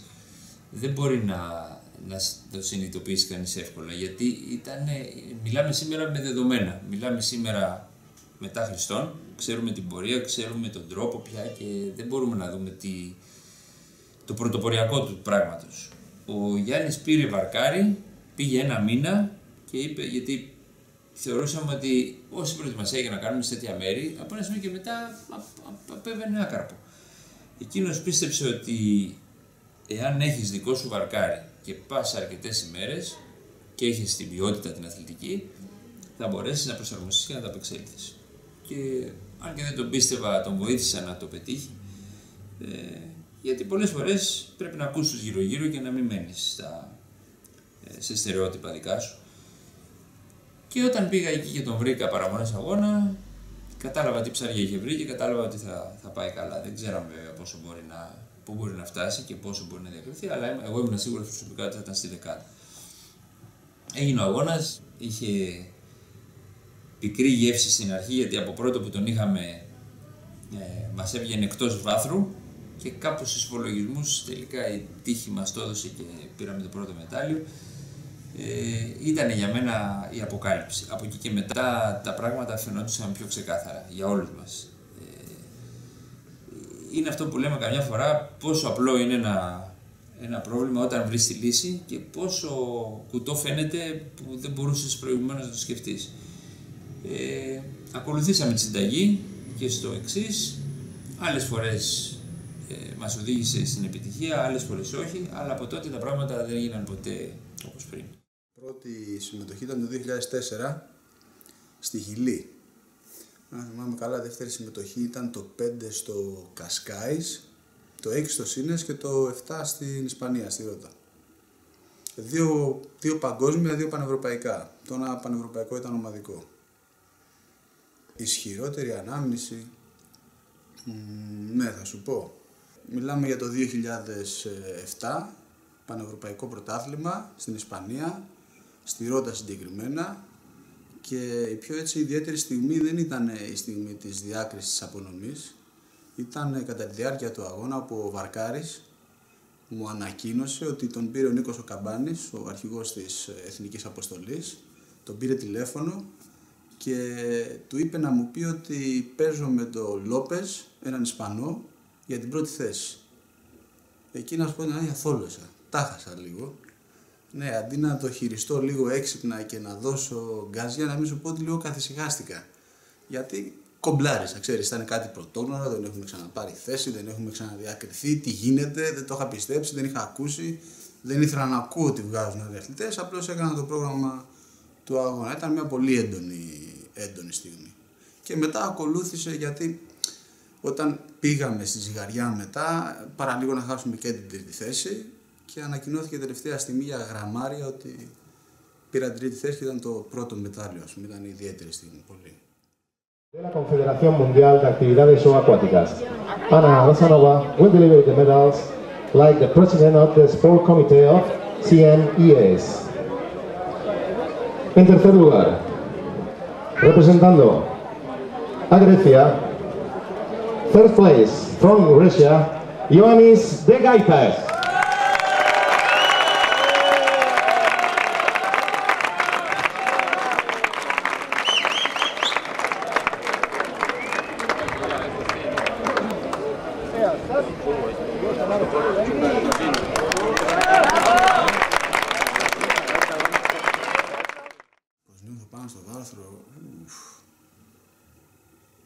Ανατριχιασμένος, να σου το πω, μουδιασμένος. Είναι πολύ ιδιαίτερη στιγμή. Πολύ ιδιαίτερη στιγμή, δεν το συζητώ. Το κακό μετά είναι ότι δεν μπόρεσα να συνεχίσω. Εκεί είναι αυτό που με πληγώνει, σίγουρα. Αλλά είναι πολύ ζωντανή στιγμή. Ανταμοιβωτικό πίσω. Αναγνωρίζεται η προσπάθειά σου. Το πιο επίπονο είναι και ψυχολογικό και σωματικό. Θέλει πολλή δουλειά. Θέλει πολλή δουλειά να το οργανώσεις, να κάνεις την έρευνα για τον εκάστοτε αγώνα και θέλει πάρα πολύ κόπο στις εκάστοτε συνθήκες που μπορεί να είναι ατλαντικός, μπορεί να είναι ειρηνικός, είναι τελείως διαφορετικές συνθήκες από αυτές που γνωρίζεις. Να προσαρμοστείς, να αποδώσεις, να είσαι συγκεντρωμένος σε αυτό που κάνεις. Θέλει δουλειά, δεν είναι κάτι εύκολο. Σαφέστατα, εκπροσωπείς ένα μεγάλο μέρος ανθρώπων. Είναι μεγάλη ευθύνη. Πιστεύω ότι πρέπει να το πάρεις στα σοβαρά. Δεν μπορείς να λάβεις μέρος σε μια εθνική αποστολή απλώς για να κάνεις το κέφι σου. Σίγουρα έχεις μια ευθύνη και απέναντι προς τον εαυτό σου, αλλά και απέναντι προς τους ανθρώπους που αντιπροσωπεύεις. Περιμένουν πάρα πολύ από πίσω τη διάκρισή σου, την απόδοσή σου. Σίγουρα. Σίγουρα. Κάποιους ναι, κάποιους όχι. Τώρα σε αυτό το άθλημα βέβαια δεν είναι καλό να αγχώνεις. Θολώνεις. Όσο πιο νυφάλιος είσαι, πιο ήρεμος, βλέπεις πιο σωστά τα πράγματα. Εγώ είμαι από αυτούς που αγχωνόντουσαν και έχω κάνει λάθη γι' αυτά. Τι θα συμβούλευα το Γιάννη, να είναι πιο χαλαρός, πιο ήρεμος. Να μην τα βλέπει τόσο σοβαρά, να μένει συγκεντρωμένος, αλλά να έχει μια πιο καθαρή και ήρεμη σκέψη. Τώρα όταν κάνεις ένα μήνα προετοιμασία σε μια ξένη χώρα, με όχι και τόσο έτσι, ευχάριστες συνθήκες, δεν μπορώ να πω πως η αναγνώριση είναι κάτι ευχάριστο, όχι. Δεν μπορώ να πω. Σίγουρα. Δηλαδή μπαίνεις στη βάρκα και ξεκινάς με δυσκολία. Υπάρχουν άλλοι που το απολαμβάνουν, αλλά σε κρατάει αυτό το πάθος μετά της διάκρισης, της απόδοσης. Θα σου πω, κάποιες στιγμές πάρα πολύ, σίγουρα μου λείπει, σίγουρα, αλλά έχουν περάσει και πάρα πολλά χρόνια και είναι λίγο δύσκολο να στο εξηγήσω. Θέλω να συμμετάσχω, οι συνθήκες δεν μου το επιτρέπουν. Θα σου πω την αλήθεια, φέτος πήρα την απόφαση λίγο να λάβω μέρος στο Πανελλήνιο, μήπως κάνω και ένα διεθνή αγώνα σε περίπτωση που οι εκλέκτορες βέβαια με επιλέγανε, αλλά λόγω κάποιων συνθήκων, δυσκολιών, σε ένα γενικότερο επίπεδο τώρα μην τα συζητάμε, με αποτρέψανε πάλι. Αλλά ακόμα το σκέφτομαι, δεν ξέρω, δεν έχω αποφασίσει, μπερδεύομαι. Σίγουρα δεν έχει φύγει από μέσα μου, να το ομολογήσω αυτό. Δεν έχει φύγει, όχι, δεν γίνεται να φύγει, είναι δύσκολο. Θέλω πάρα πολύ, αλλά όταν οι συνθήκες είναι κατάλληλες. Είναι κάτι που πρέπει να έχει καθαρό μυαλό, καθαρή σκέψη, να είσαι εσύ εντάξει, να μην είσαι πιεσμένος από κάτι γενικότερο, για να μπορέσεις να το κάνεις και ευχάριστο, όπως με ρώτησες πριν, να το απολαμβάνεις. Διαφορετικά, αν πας καταναγκαστικά, δεν θα αποδώσεις κιόλας, άμα το μυαλό σου είναι άλλο. Πάρα πολύ καλό. Πάρα πολύ καλό. Έχουμε πολύ καλούς αθλητές και εγώ θαυμάζω τον Μανώλη με τις επιδόσεις, θαυμάζω τον Μανώλη με την προσήλωσή του. Θέλω να πω ότι αν ο Γιάννης ο Σιδέρης το πίστευε πιο πολύ, είχε περισσότερο πάθος, γιατί ο Γιάννης ο Σιδέρης είναι πολύ καλός αθλητής, πολύ έξυπνος, αλλά έχει το λιγότερο πάθος από όλους εμάς. Αν λοιπόν ο Γιάννης, πιστεύω, είχε το πάθος το δικό μας, πούμε, για τον Μανώλη, θα είχε μεγαλουργήσει. Θα είχαμε δει πράγματα απίστευτα. Πιστεύω πάρα πολύ. Βέβαια, ο καθένας έχει το δικό του στυλ, κάνει για συγκεκριμένους αγώνες ο καθένας από εμάς. Ας πω την αλήθεια, θα ήθελα να συμμετάσχω σε μια έτσι, αποστολή που να είναι και ο Μανώλης και ο Γιάννης ο Σιδέρης και εγώ μέσα. Αυτό θα το ήθελα πάρα πολύ. Πιστεύω πάρα πολύ σε αυτούς τους δύο αθλητές. Για τον Μανώλη θα σου εγγυηθώ από τώρα ότι θα δούμε πολλές διακρίσεις. Το έλεγα πριν ξεκινήσει ο Μανώλης να παίρνει μέρος σε αγώνες, γιατί ξέρω ότι είναι με παροπίδες πάνω σε αυτό που κάνει και καμιά φορά είναι καλό αυτό, δεν ξεφεύγει από το στόχο του. Υπάρχει ο Μακρύς, πολύ καλός, πολύ έμπειρος, μεγάλος σε ηλικία αλλά αρκετά έμπειρος σε αυτό που κάνει, ξέρει πάρα πολύ καλά. Υπάρχει ο Μπαρσάκης, πολύ μικρός αλλά πολύ έξυπνος, και αυτό που έχω αναγνωρίσει στον Μπαρσάκη και που έχω καταλάβει και μου αρέσει είναι ότι δεν αγχώνεται. Όταν αγχώνεσαι, μπλοκάρεις πάνω σε έναν αγώνα και δεν αποδίδεις. Ο Δημήτρης έχει αυτό το καλό, δεν αγχώνεται. Πρέπει να δουλέψει όμως πολύ περισσότερο. Υπάρχουν και άλλα παιδιά, πάρα πολύ καλά παιδιά. Πιστεύω ότι έχουμε να δούμε πολλά ακόμα στο μέλλον και διακρίσεις στο ψαροντούφεκο, το πιστεύω αυτό. Και στεναχωριέμαι που λείπω. Αυτό οφείλω να το ομολογήσω. Γελάς. Πώς μου άλλαξε τη ζωή, αποκτά ενδιαφέρον τη ζωή σου. Ναι, όταν βάζεις στόχους, ξέρω εγώ, οραματίζεσαι, ξέρεις, προσπαθείς να δημιουργήσεις κάτι, δεν πλήττεις, σίγουρα. Είναι ένα κάτι θετικό, ας πούμε, στην πορεία της ζωής σου. Έχεις αναμνήσεις μετά, κάνεις φίλους, ταξιδεύεις και εξελίσσεσαι πάνω σε αυτό που αγαπάς, όχι μόνο στο αγωνιστικό, και στο ψαροντούφεκο γενικότερα και στα ψαρέματά σου μετά. Δηλαδή, οι αγώνες σου βοηθάνε πάρα πολύ να εξελιχθείς. Γιατί και έχεις αναγνωρίσεις, παρατηρείς τα ψάρια για κάτι που δεν κάνεις, ας πούμε, στο ψαροντούφεκο, σε άλλο επίπεδο εννοώ το παρατηρείς, αλλά και συναναστρέφεσαι με άλλους αθλητές, βλέπεις κάποια λάθη που κάνεις πάνω στους αγώνες, σε εξελίσσεις. Αυτό το πιστεύω. Εγώ βλέπω εξέλιξη, δεν βλέπω στασιμότητα πάντως. Εγώ μπορώ να το πω αυτό. Και μεγάλη εξέλιξη, γρήγορη. Δηλαδή, πήραμε 3 μετάλλια, ξέρω εγώ, σε ένα διάστημα 5 ετών, ξέρω εγώ, είναι πολύ μεγάλο κατόρθωμα. Από εκεί που δεν μπορούσαμε να το φανταστούμε καν, ας πούμε. Και ήμασταν σε θέση να καταθέσουμε τα όπλα. Την επόμενη χρονιά έγινε με τον Γιάννη του Σιδέρη. Είχαμε κάνει μια προετοιμασία Πάσχα μαζί, οι δυο μας. Είχαμε πάει Βενεζουέλα, είδαμε το μέρος. Και κατόπιν μια προετοιμασία 15ημερη σε ένα μέρος που τον βόλευε, γιατί είχε και ζεστά νερά και σχετικά καθαρά νερά το Σεπτέμβριο που έγινε το παγκόσμιο. Βρήκε ψάρια στα βαθιά, αξιοποίησε και τα δικά του τα στοιχεία τα μεσογειακά, προσαρμόστηκε και στα ψάρια που υπήρχαν εκεί, έβγαλε πελαγίσια ψάρια τη δεύτερη μέρα. Είχε νομίζω μια πάρα πολύ καλή βαθμολογία. Δεν τα κατάφερε να βγει πρώτος, αλλά πήρε αργυρό μετάλλιο σε παγκόσμιο, που για μας μετά το μετάλλιο του 7 ήταν, ας πούμε, μια μυθιστική επιτυχία. Μας παρέσυρε και λίγο, η αλήθεια είναι. Θα μπορούσε κανείς να πει ότι μετά από αυτό ότι λίγο πήραμε και ψηλά τον Αμανέ, ήθελε λίγο πιο προσγειωμένη προσέγγιση.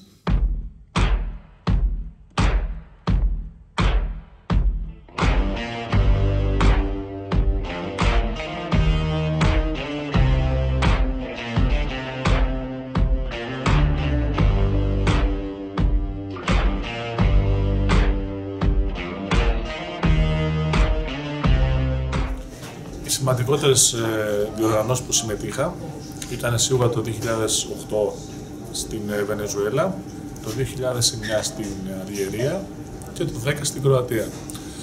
Υπήρχαν και άλλες 3 προγενέστερες στην Πορτογαλία που δεν τις θυμάμαι καλά, όχι τόσο θέσεις που δεν ήταν μέσα στην πρώτη δεκάδα, πιθανόν λόγω ηλικίας τις έβλεπα λίγο πιο παιδικά τέλος πάντων, όχι τόσο σοβαρά όσο ήθελα. Όχι από την άποψη της προσπάθειας, η προσπάθεια ήταν πάντα η ίδια. Απλά πλέον έχω τη σιγουριά σε κάθε αγώνα που πηγαίνω ότι θα είμαι μέσα στη δεκάδα και το θέλω δεδομένο, οπότε προσπαθώ να πάω σε αυτήν την κατεύθυνση. Σε όλους τους άλλους δεν την είχα αυτή τη σιγουριά. Στη Βενεζουέλα, αυτό που χαρακτήρισε την προσπάθεια ήταν ότι πρώτη φορά πήγαμε και επισκεφθήκαμε την τράπεζα του αγώνα 6 μήνες πριν γίνει ο αγώνας, μαζί με τον Νίκο του Καμπάνη. Φυσικά ύστερα από πρότροπή του. Κάτσαμε μία εβδομάδα και είδαμε περίπου τι συνθήκες θα συναντήσουμε. Από εκεί και πέρα, αυτό που χαρακτήρισε την όλη προσπάθεια και ήρθε το μετάλλιο ήταν το πείσμα. Δηλαδή, θυμάμαι χαρακτηριστικά τον εαυτό μου να κάνει βουτιές 40 μέτρα, να μην βλέπω το βυθό και είχα τόσο μεγάλη λύση για το. Όχι για το μετάλλιο, δεν πίστευα ότι θα το πάρω το μετάλλιο, ότι θα διακριθώ τέλος πάντων. Που έψαχνα βράχος όταν συνειδητοποίησα ότι κάτι υπήρχε βράχος. Τον ψηλάφιζα με τα χέρια για να δω αν έχει τρύπα και βάσει αυτού να καταλάβω αν το κομμάτι ήταν καλό ή κακό. Φυσικά την αμήνα του αγώνα τα νερά ήταν πιο καθαρά. Απλά μου είχε κάνει τρομερή εντύπωση να κατεβείς 40 μέτρα, να βλέπεις ούτε μισό μέτρο και να ψάχνεις τον βράχο να δεις αν υπάρχει εσοχή για να μπει κάποια στιγμή να ψάρει. Μετά αυτό που έκρινε τη θέση ήταν το να βρεις κάποια πόστα ιδιαίτερα, τα οποία δεν είχαν βρει άλλοι αθλητές ή δεν είχαν δώσει την απαραίτητη σημασία και κάνοντας καρτέρια συνεχόμενα να καταφέρεις να πάρεις ψάρια.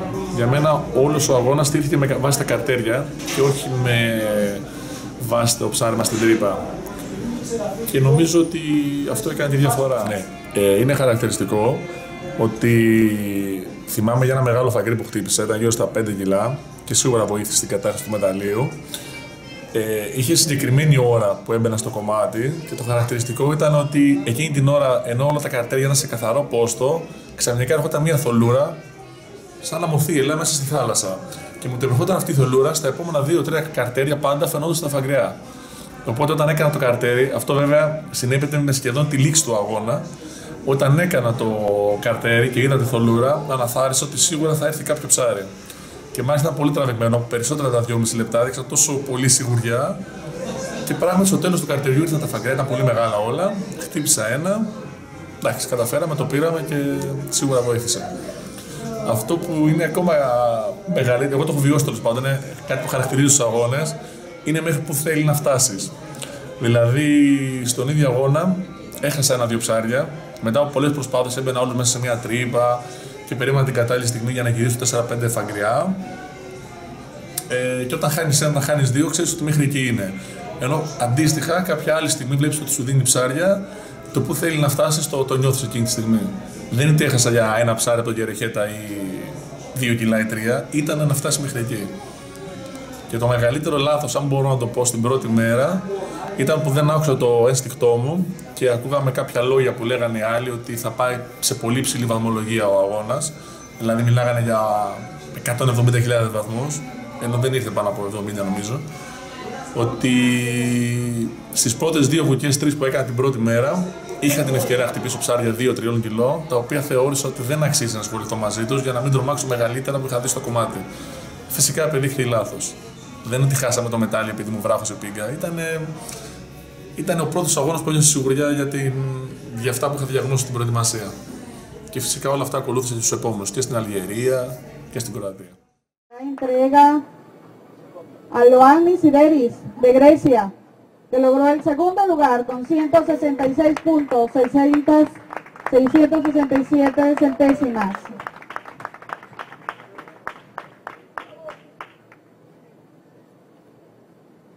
Y en el primer lugar, titulándose... Στο βάθρο. Εντάξει, στο βάθρο το μόνο που ένιωσα εγώ ήταν συγκίνηση. Ναι, ήταν ωραία στιγμή. Έλα, μόνο συγκίνησε μέσα, να μην σου λέω ψέματα τώρα. Δεν πίστεψα ποτέ ότι ολοκληρώθηκε η προσπάθεια, ότι αυτό με χαρακτήρισε στα ψαραδοφικά. Πιθανόν αυτό να έγινε στα μάτια των άλλων. Δεν είχε αλλάξει κάτι. Ο ίδιος ήμουν που ψάρευα και πριν 2 χρόνια, ο ίδιος ήμουν και εκεί. Θα μπορούσε να είχαν και νωρίτερα, θα μπορούσε να είχαν και αργότερα. Απλά έχει συγκίνηση. Είναι προφανώς η αναγνώριση που βλέπεις πιο πολύ στα μάτια των συναθλητών σου και της ομάδας και των παιδιών, αλλά και τόσο στα μάτια των άλλων. Των ξένων που σε αποδέχονται πιο εύκολα. Το μετάλλιο το έχω σπίτι μου. Το έχω σπίτι μου, είναι πάνω από το ψυγείο στην κουζίνα και το βλέπω κάθε μέρα. Το ίδιο έχω και όλα τα κύπελα, δεν έχω απογορευτεί κανένα. Δεν είναι σε αποθήκη, είναι μέσα στο σπίτι, σε εμφανές σημείο, τα βλέπω κάθε μέρα όλα. Τα θεωρώ ένα απόσπαστο κομμάτι του εαυτού μου. Όχι τόσο σαν κύπελα, όσο γιατί είναι στιγμές. Είναι Γιάννης αυτό το κομμάτι.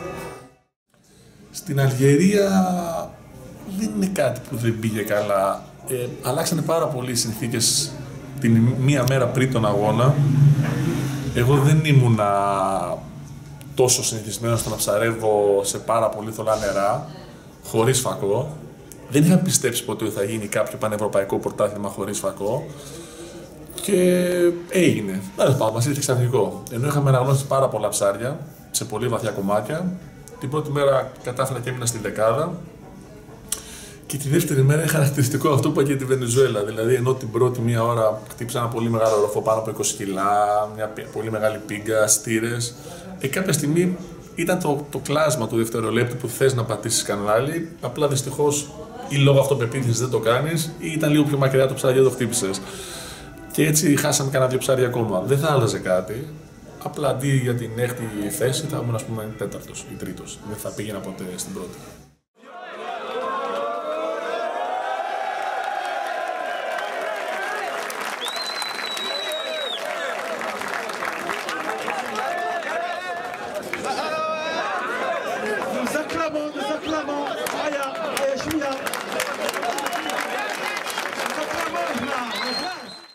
Στην Κροατία, εντάξει, Κροατία πιστεύω ότι ο αγώνας ήταν σε εισαγωγικά στημένος. Δηλαδή, επειδή μετά μίλησε και με τον Μπελάνη, είχαμε βρει ψάρια που θα μπορούσαν να δώσουν την πρώτη θέση. Απλά ως διαμαγείας τα ψάρια τα δικά μας λείπανε την ημέρα του αγώνα. Δεν το έχω πει αυτό για πολλούς αγώνες. Πάντως οι Κροάτες ήταν όλη μέρα στο νερό, κατά μαύρη ή κατά κόκκινη, παρακολουθούσαν όλη τη μέρα με κιάλια και σίγουρα κάποια ψάρια που αυτοί ήθελαν να τα ξυλώσανε. Δηλαδή θυμάμαι την πρώτη μέρα του αγώνα, νομίζω το πρώτο μου γκρι που χτύπησα ήταν 50 λεπτά πριν τελειώσει ο αγώνας. Και μετά χτύπησα άλλο ένα για ένα σαλούβαρδο. Για τον λόγο του αληθές, σε μια συζήτηση που είχα μετά με το Ghost Peak, γιατί και εγώ λέω εντάξει τόσα ψάρια, πώς εμείς τι κάναμε πόσες μέρες, δεν βρίσκαμε τίποτα. Τη δεύτερη μέρα όλο το ψάρεμά του το έκανε σε μια πέτρα 2x3 τετραγωνικά, που είχε πάνω 12 μουγκριά και 4 σαλούβαρδους. Και την είχε βρει και ο Κερεχέτα, ο οποίος είχε πάει από το καλοκαίρι με πολύ μεγάλο πλήρωμα και έψανε την τράπεζα του αγώνα. Απλά νομίζω είχε λίγο αντίθετη σκέψη. Νομίζω ότι κανένας άλλος δεν την ήξερε και πήγε να κόψει ψάρια από άλλους για να γυρίσει μετά σε αυτή. Ενώ αντίστοιχα ο Ντάνιελ έμεινε από την πρώτη επιλογή στην πέτρα. Δεν τον μάρκαρε κανείς. Προφανώς δεν υπήρχε λόγος. Είναι πολύ περήφανοι αθλητές των πρώτων θέσεων για να μαρκάρουν τους Κροάτες. Και έτσι δούλεψε ανενόχλητα και πήρε πολύ γρήγορα τα ψάρια που έδειξε στο τέλος. Ένας πρωταθλητής νομίζω ότι χαρακτηρίζεται από το πείσμα που έχει για το αποτέλεσμα. Δεν νομίζω ότι έχει πάντα στο μυαλό του το να έρθει πρώτος. Απλά έχει πείσμα ότι θα πάει καλά. Την πρώτη θέση την έχει ήδη ορίσει στο μυαλό του, με βάση την απόδοσή του. Και το άλλο που το χαρακτηρίζει είναι το πόσο ανοιχτό μυαλό και καθαρό έχει. Νομίζω ότι πάντα αναγνωρίζει τα λάθη του, αναγνωρίζει για ποιο λόγο χάνει και αναγνωρίζει για ποιο λόγο κερδίζει. Αυτό είναι πολύ ιδιαίτερο γνώρισμα που νομίζω το έχουν πολύ λίγοι άνθρωποι στον κόσμο. Να καταλάβει δηλαδή ότι τώρα που έχασε επειδή κάτι έκανε αυτός ή απλά κάτι έτυχε στον άλλον και ότι όχι ότι εγώ πάντα είμαι καλό και οι άλλοι απλά είναι τυχεροί. Πρέπει ο πρωταθλητής να αναγνωρίζει τα λάθη του και που υστερεί και αυτό να το βελτιώνει.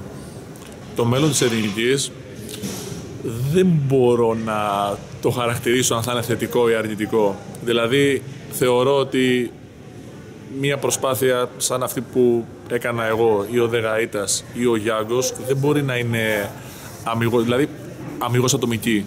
Λείπουν τα νέα άτομα από την εθνική και αυτό είναι εμφανές. Δηλαδή, ακούω συνέχεια καινούργια παιδιά τα οποία ασχολούνται με το άθλημα, ανεβάζουν φωτογραφίες, βίντεο, το ένα το άλλο.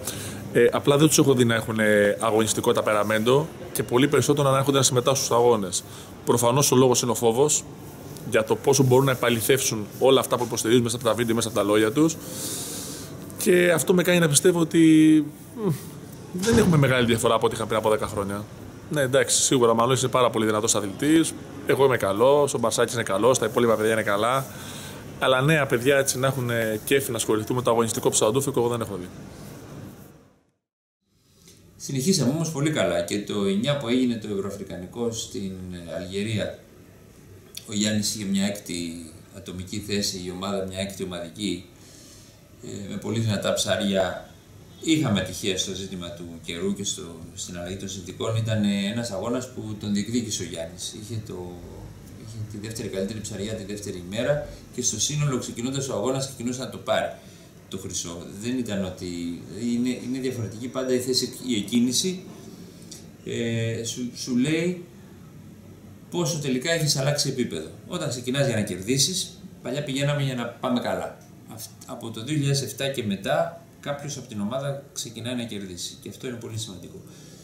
Έκτος τότε στο ατομικό, ξαναπροσπάθησε το 2010 στο παγκόσμιο του Μαλίλο Ζίνχ στην Κροατία. Ήταν υπεράνω δυνατοτήτων ολονών το χρυσό εκεί, ήταν του Κροάτη, του Γκόσπικ. Δεν παλευόταν, είναι ένας άνθρωπος πάρα πολύ πρικισμένος, είναι ένας άνθρωπος που είναι αποφασισμένος, που έχει κίνητρο, είναι πολύ δυνατός αλωθηκάς, ήταν στο σπίτι του, κέρδισε μακράν του Δευτέρου, πολύ εύκολα, αλλά ο Γιάννης ήταν πάλι στη δεκάδα, ήταν 7ος, μας χάρισε την καλύτερη μέχρι σήμερα θέση μας στο ομαδικό στο παγκόσμιο πρωτάθλημα, μαζί με τα παιδιά βέβαια τα υπόλοιπα. Και μπορείς να πεις ότι έως εκεί είναι η εποχή Σιδέρη και η αλλαγή επίπεδου. Ο Γιάννης ο Δεκαήτας δεν ξανάρθει από το 7, έχει προσωπικά ζητήματα υγείας. Είναι από αυτές τις ιστορίες που στον αθλητισμό είναι αξιομνημόνευτες. Περιμένω βέβαια να δω πώς θα πάει το πράγμα στην καριέρα του για να συνοψίσω, αλλά είναι απίστευτο το ότι ο άνθρωπος που άλλαξε ουσιαστικά τις τύχες της εθνικής δεν ξανάπεσε από τότε. Παράλληλα με τον Γιάννη που πήρε τη σκητάλη, εμφανίστηκαν και νέοι αθλητές. Κοντά στο Δερτιλή που είχε πέσει το 2002 και επανεμφανίστηκε το 10, ήρθε να προσθεθεί και ο Κώστας ο Μακρύς, ο οποίος ήταν η πρώτη αποστολή το 10 και παραμένει ως σήμερα στην ομάδα. Και ο Δημήτρης ο Μπαρσάκης που ήταν στην Αλγερία αναπληρωματικός. Go ahead, baby. It's jiggling, baby. Go ahead, baby. I'm all about the cash pot. Can I stash something? What the blood clot? Looking for your girl to make it happen. They say fuck the singing, do the rapping. Έχω πάρει μέρος αρχικά στην Κροατία στο παγκόσμιο, σαν βασικός. Μετά αναπληρωματικός στην Πορτογαλία. Μετά πάλι βασικός στο παγκόσμιο της Ισπανίας, στο Βίγκο. Και πέρσι αναπληρωματικός στη Φιλανδία, στο Ευρωαφρικανικό. Να σου πω την αλήθεια, δεν μπορώ να ξεχωρίσω κάτι ισχυρό, γιατί το βλέπω σαν κοκτέιλ συναισθημάτων τον κάθε αγώνα. Και αν δεν το γευτείς, και μάλιστα με δύναμη, δεν έχει νόημα. Έχει αξία δηλαδή και η αποτυχία και η επιτυχία, όλα. Και ο κάθε αγώνας έχει τη δική του ταυτότητα. Και κλεινόμαστε κάθε φορά, όσοι αθλητές μετέχουμε δηλαδή, να ξεκλειδώσουμε τα τυχόν κλειδιά της επιτυχίας. Το πιο δυνατό συναίσθημα ήταν, αν και δεν ήταν προσωπικό, ήταν ομαδικό, δηλαδή ήταν ατομικό για τον Μανώλη και κατά επέκταση ήρθε και στην ομάδα. Ήταν η επιτυχία που έκανε ο Μανώλης, δηλαδή ήταν κάτι το οποίο ήταν κόπη χρόνων. Βέβαια έχει background όλο αυτό. Δηλαδή πιστεύω ότι θέλει βάσεις για να μπορεί να συμβεί κάτι τέτοιο. Το μέλλον της Εθνικής, πρώτα απ' όλα, πιστεύω ότι θα πρέπει, δηλαδή, το βλέπω καλό πρώτα απ' όλα. Και ήδη φαίνεται με τα αποτελέσματα αυτά. Αλλά 3 είναι βασικοί κανόνες που μπορούν να φέρουν τις επιτυχίες. Είναι, πρωταρχικά για μένα, είναι η οικονομική ενίσχυση της Εθνικής. Μετά η ικανότητα.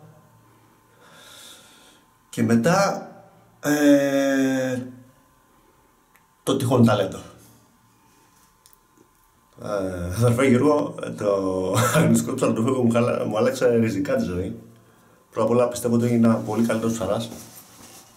Κάτι το οποίο σίγουρα δεν το είχα, γιατί δεν σου κρύβω ότι είμαι και ένας εγωιστής άνθρωπος πολύ. Πριν και άρχισα πολύ να πάρω μέρος στους αγώνες, πίστευα ότι ήμουν εγώ, δεν ήταν και κανένας άλλος. Τελικά δεν είναι έτσι. Τελικά πρέπει να πάρεις μέρος στον αγώνα, να φας τη τραπάτσα σου, να πάρεις τις νίκες σου, να ζυγίσεις έγκυρα λιώματα, να ζυγίσεις άκυρα, και όλα αυτά είναι μαγεία. Είναι μαγεία τα οποία αισιοδοξώ ότι η νέα γενιά που να θέλει να μπει στο αγωνιστικό ψαροτούφεκο να το πάει ένα βήμα παρακάτω. Τι να πω. Από το 2011 και μετά περνάμε σε εποχή Γιάνκου, ο οποίος είχε επιλογή και στην αποστολή του 10, αλλά δεν ακολούθησε για προσωπικούς λόγους.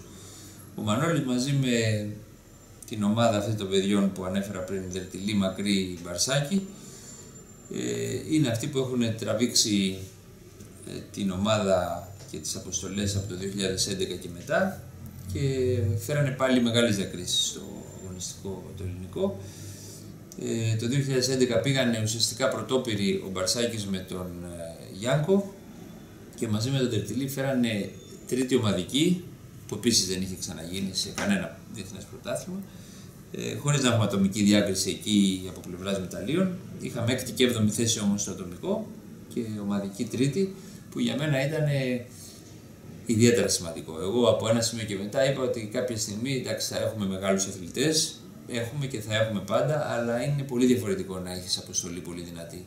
Πάντα δηλαδή να είσαι δυνατός στο ομαδικό, γιατί στο ατομικό θα γίνει και μια ατυχία, 2-3 θέσεις παίζουν. Το ζήτημα της τύχης στο αγωνιστικό ψαροτούφεκο, όσον αφορά μια γκάμα 3-4 θέσεων, είναι ενέργο, παίζει ρόλο. Επομένως, αλλά στην ομάδα δεν μπορείς να πεις πολλά. Όταν έχεις καλή ομάδα θα πάρεις καλή θέση, και ήταν ιδιαίτερα ευχάριστο για μένα να το διαπιστώνω ότι μπορεί και η ομάδα να ανέβει στο βάθρο.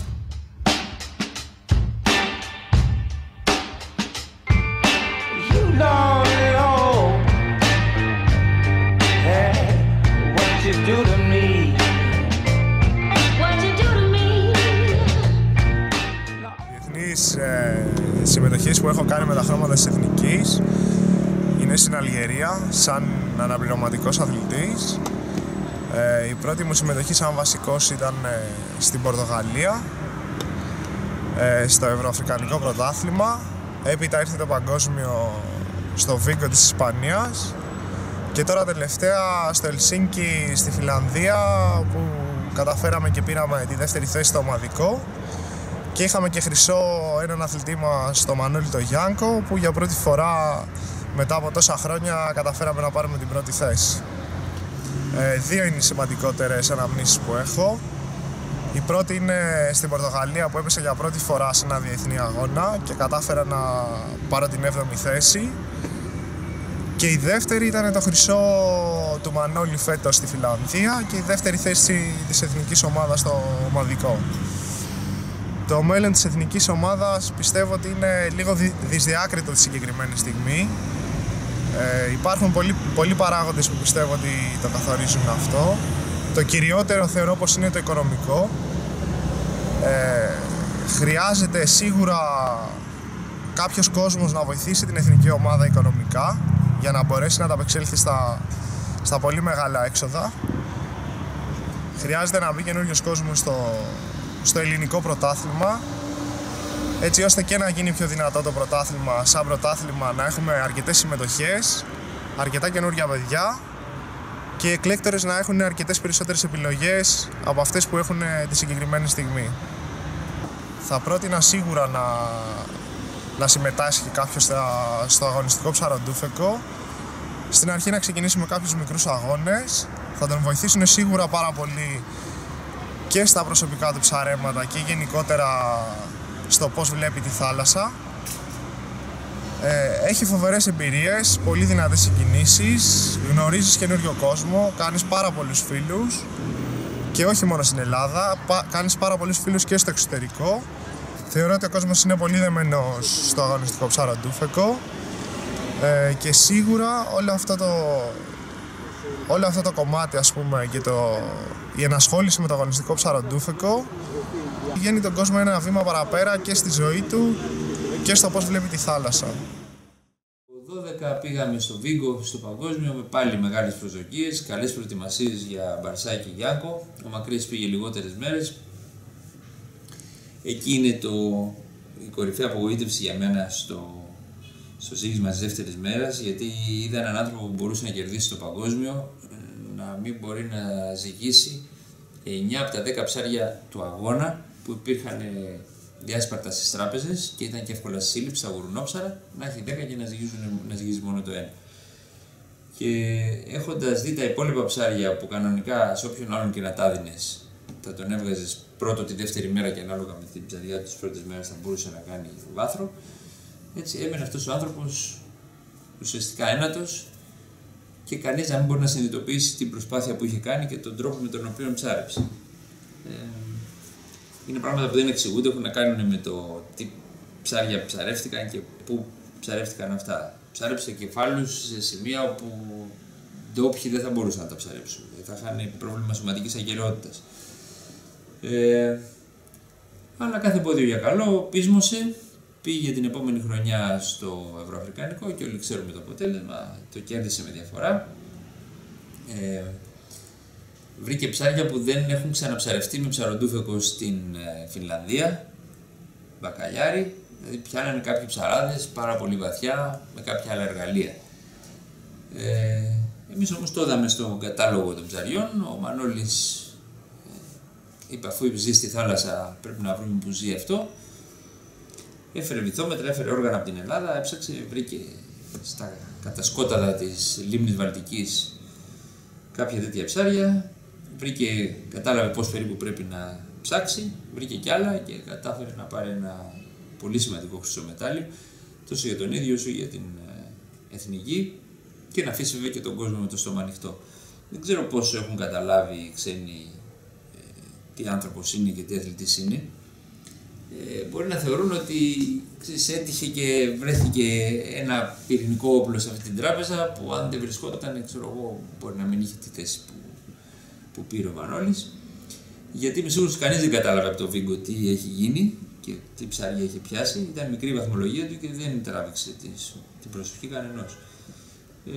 Είναι όμως από τους ανθρώπους που πιστεύω ότι τα επόμενα χρόνια θα εκπλήξει αρκετό κόσμο στους διεθνείς αγώνες. Έχει και το κίνητρο, έχει και την οικονομική δυνατότητα, γιατί τα μέσα είναι περιορισμένα και η Ελλάδα της κρίσης δεν μπορεί να υποστηρίξει σοβαρές προετοιμασίες. Επομένως, η μαύρη αλήθεια είναι και η κακή αλήθεια είναι ότι χρειάζεται να έχεις χρήματα για σε τόσο ερασιτεχνικό άθλημα είναι πολύ δύσκολο να μπορέσεις να πετύχεις κάτι αλλιώς. Είναι άθλημα που χρειάζεται σοβαρή προετοιμασία στον τόπο που θα διεξαχθεί το πρωτάθλημα και χρειάζεται και σκάφος και καύσιμα. Συνεπώς αυτό παίζει ρόλο. Είναι λοιπόν ο άνθρωπος που νομίζω ότι θα συνεχίσει να φέρνει επιτυχίες, είτε θα είναι στο μέγεθος αυτής που ήδη πέτυχε, είτε θα είναι λίγο μικρότερες, δεν έχει σημασία. Σημασία έχει ότι εύκολα μπορεί να πει κανείς ότι η εθνική μπορεί να βασιστεί σε αυτόν στο μέλλον.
διοργάνωση που συμμετείχα ήταν στο Πενί της Πορτογαλίας το 2011, που ήταν Ευρωαφρικανικό Πρωτάθλημα Υποβρυχίου Κυνηγίου. Η δεύτερη ήταν το 2012, την επόμενη χρονιά, στο Βίγκο της Ισπανίας, όπου εκείνο ήταν παγκόσμιο πρωτάθλημα, και η τρίτη ήταν το Ευρωαφρικανικό Πρωτάθλημα της Φιλανδίας, που έγινε το 2013. Η προετοιμασία που έκανα ήταν περίπου 20 μέρες, καθαρής προετοιμασία, στο νερό 20 μέρες.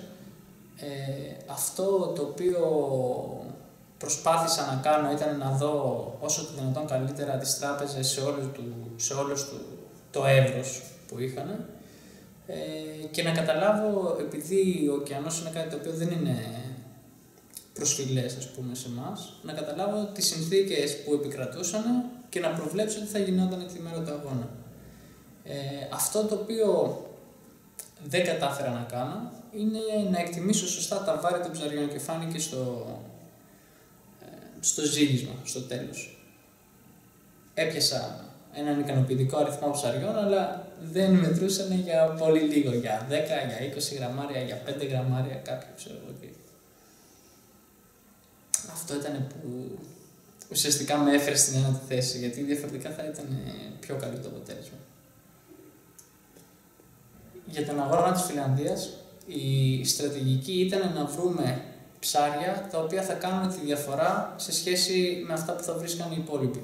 Η διάρκεια της προετοιμασίας ήταν, αν θυμάμαι καλά, περίπου 25 μέρες, 24 μέρες πιο συγκεκριμένα. Ο σκοπός με τον οποίο πήγα εκεί μαζί με το φίλο μου τον Χάρη τον Αντωνάκη ήταν να περάσουμε όσο το δυνατόν περισσότερο χρόνο γίνεται μέσα στο νερό και να προσπαθήσουμε να αποκωδικοποιήσουμε όσο το δυνατόν καλύτερα τις συνθήκες. Γιατί πρόκειται για μια θάλασσα, αν μπορείς να το πεις έτσι, γιατί έχει πολύ μεγάλη διαφορά στην ανατότητα από τη θάλασσα, αυτό το οποίο χαρακτηρίζουν ως θάλασσα εκεί. Και αυτό μας έκανε να προβληματιζόμαστε πάρα πολύ ως προς τα είδη, ως προς τις συνήθειες, ως προς τους βιότοπους. Αυτό που φαίνεται από το αποτέλεσμα ότι έκανα καλύτερο είναι ότι έψαξα εκεί που οι άλλοι είτε δεν μπορούσαν να ψάξουν είτε δεν θέλανε να ψάξουν. Η διαφορά ήταν ότι εγώ από τη στιγμή που μπορώ να κάνω κάτι θα το κάνω. Δεν θα επικαλεστώ κάποια κούραση ή κάποια δικαιολογία άλλης φύσεως. Άπαξ και έχω μια ιδέα και κρίνω ότι μπορεί να με βοηθήσει, θα προσπαθήσω να τη φέρω εις πέρας. Νομίζω ότι έχει να κάνει με κάποια στοιχεία του χαρακτήρα μου. Δεν θέλω να τα κρίνω αν είναι καλά ή κακά. Αυτό που θα πω όμως είναι ότι είμαι πολύ σκληρός με τον εαυτό μου, δηλαδή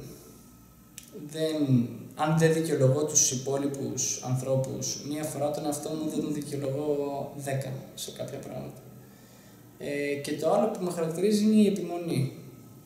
Οπότε νομίζω ότι αυτά είναι που με βοηθάνε να κάνω κάποια πράγματα και όχι τόσο το ταλέντο ή κάποια άλλη ικανότητα, σωματική ρόμη που αναφέρεις ή κάτι τέτοιο.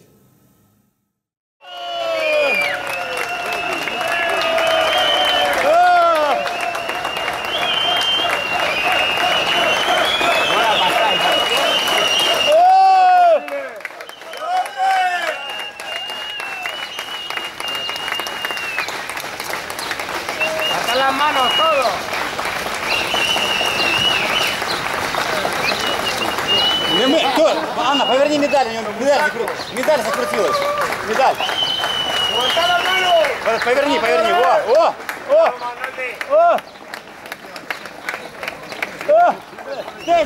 And next we will hear the Greece national anthem. Don't move.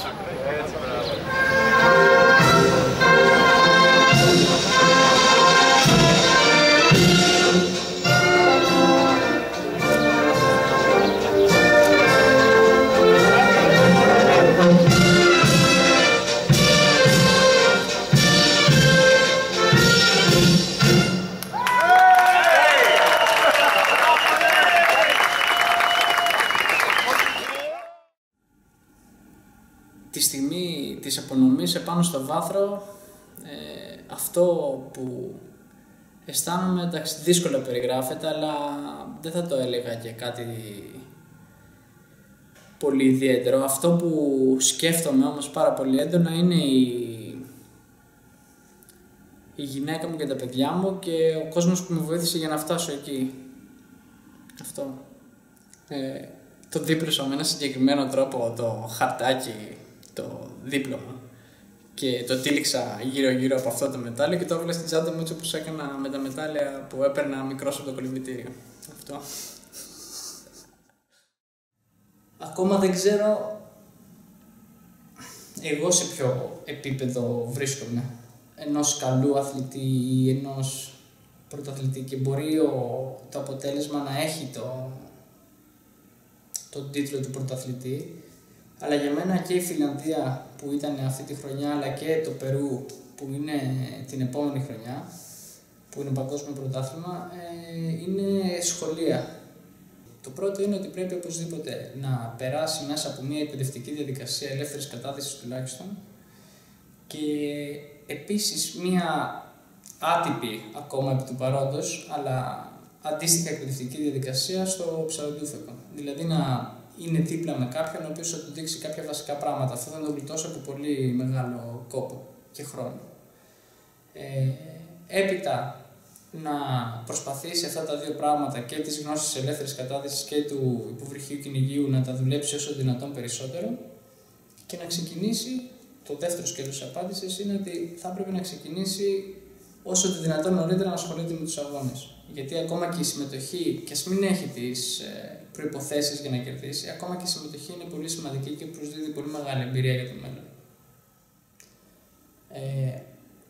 Σε κάποια πράγματα τα οποία υπερτερούμε είναι τα προφανή. Δηλαδή είμαστε σίγουρα εξοικειωμένοι με μεγάλα θυράματα και μεγάλα πάθη. Μας βολεύει πολύ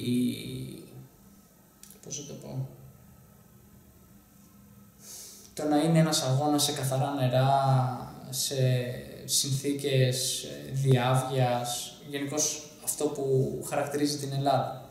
Αυτό είναι το προτέρημά μας. Τώρα από εκεί και πέρα, το μειονέκτημα αντίστοιχα που έχουμε είναι το γεγονός ότι σίγουρα είναι δύσκολο να χρηματοδοτήσουμε αυτή την κατάσταση και τα χρήματα που απαιτούνται είναι πάρα πολλά, και δεν ξέρω τι συνέχεια θα έχει αυτό από πίσω από άποψη ανθρώπινου δυναμικού. Δηλαδή,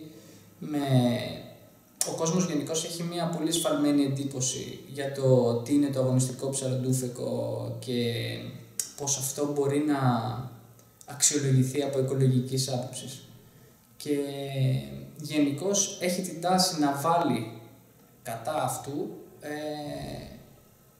το οποίο είναι πολύ μακριά από την πραγματικότητα. Δηλαδή το αγωνιστικό ψαροντούφεκο είναι πρεσβευτής, ας πούμε, της οικολογικής έκφανσης, ας πούμε, της αλίας.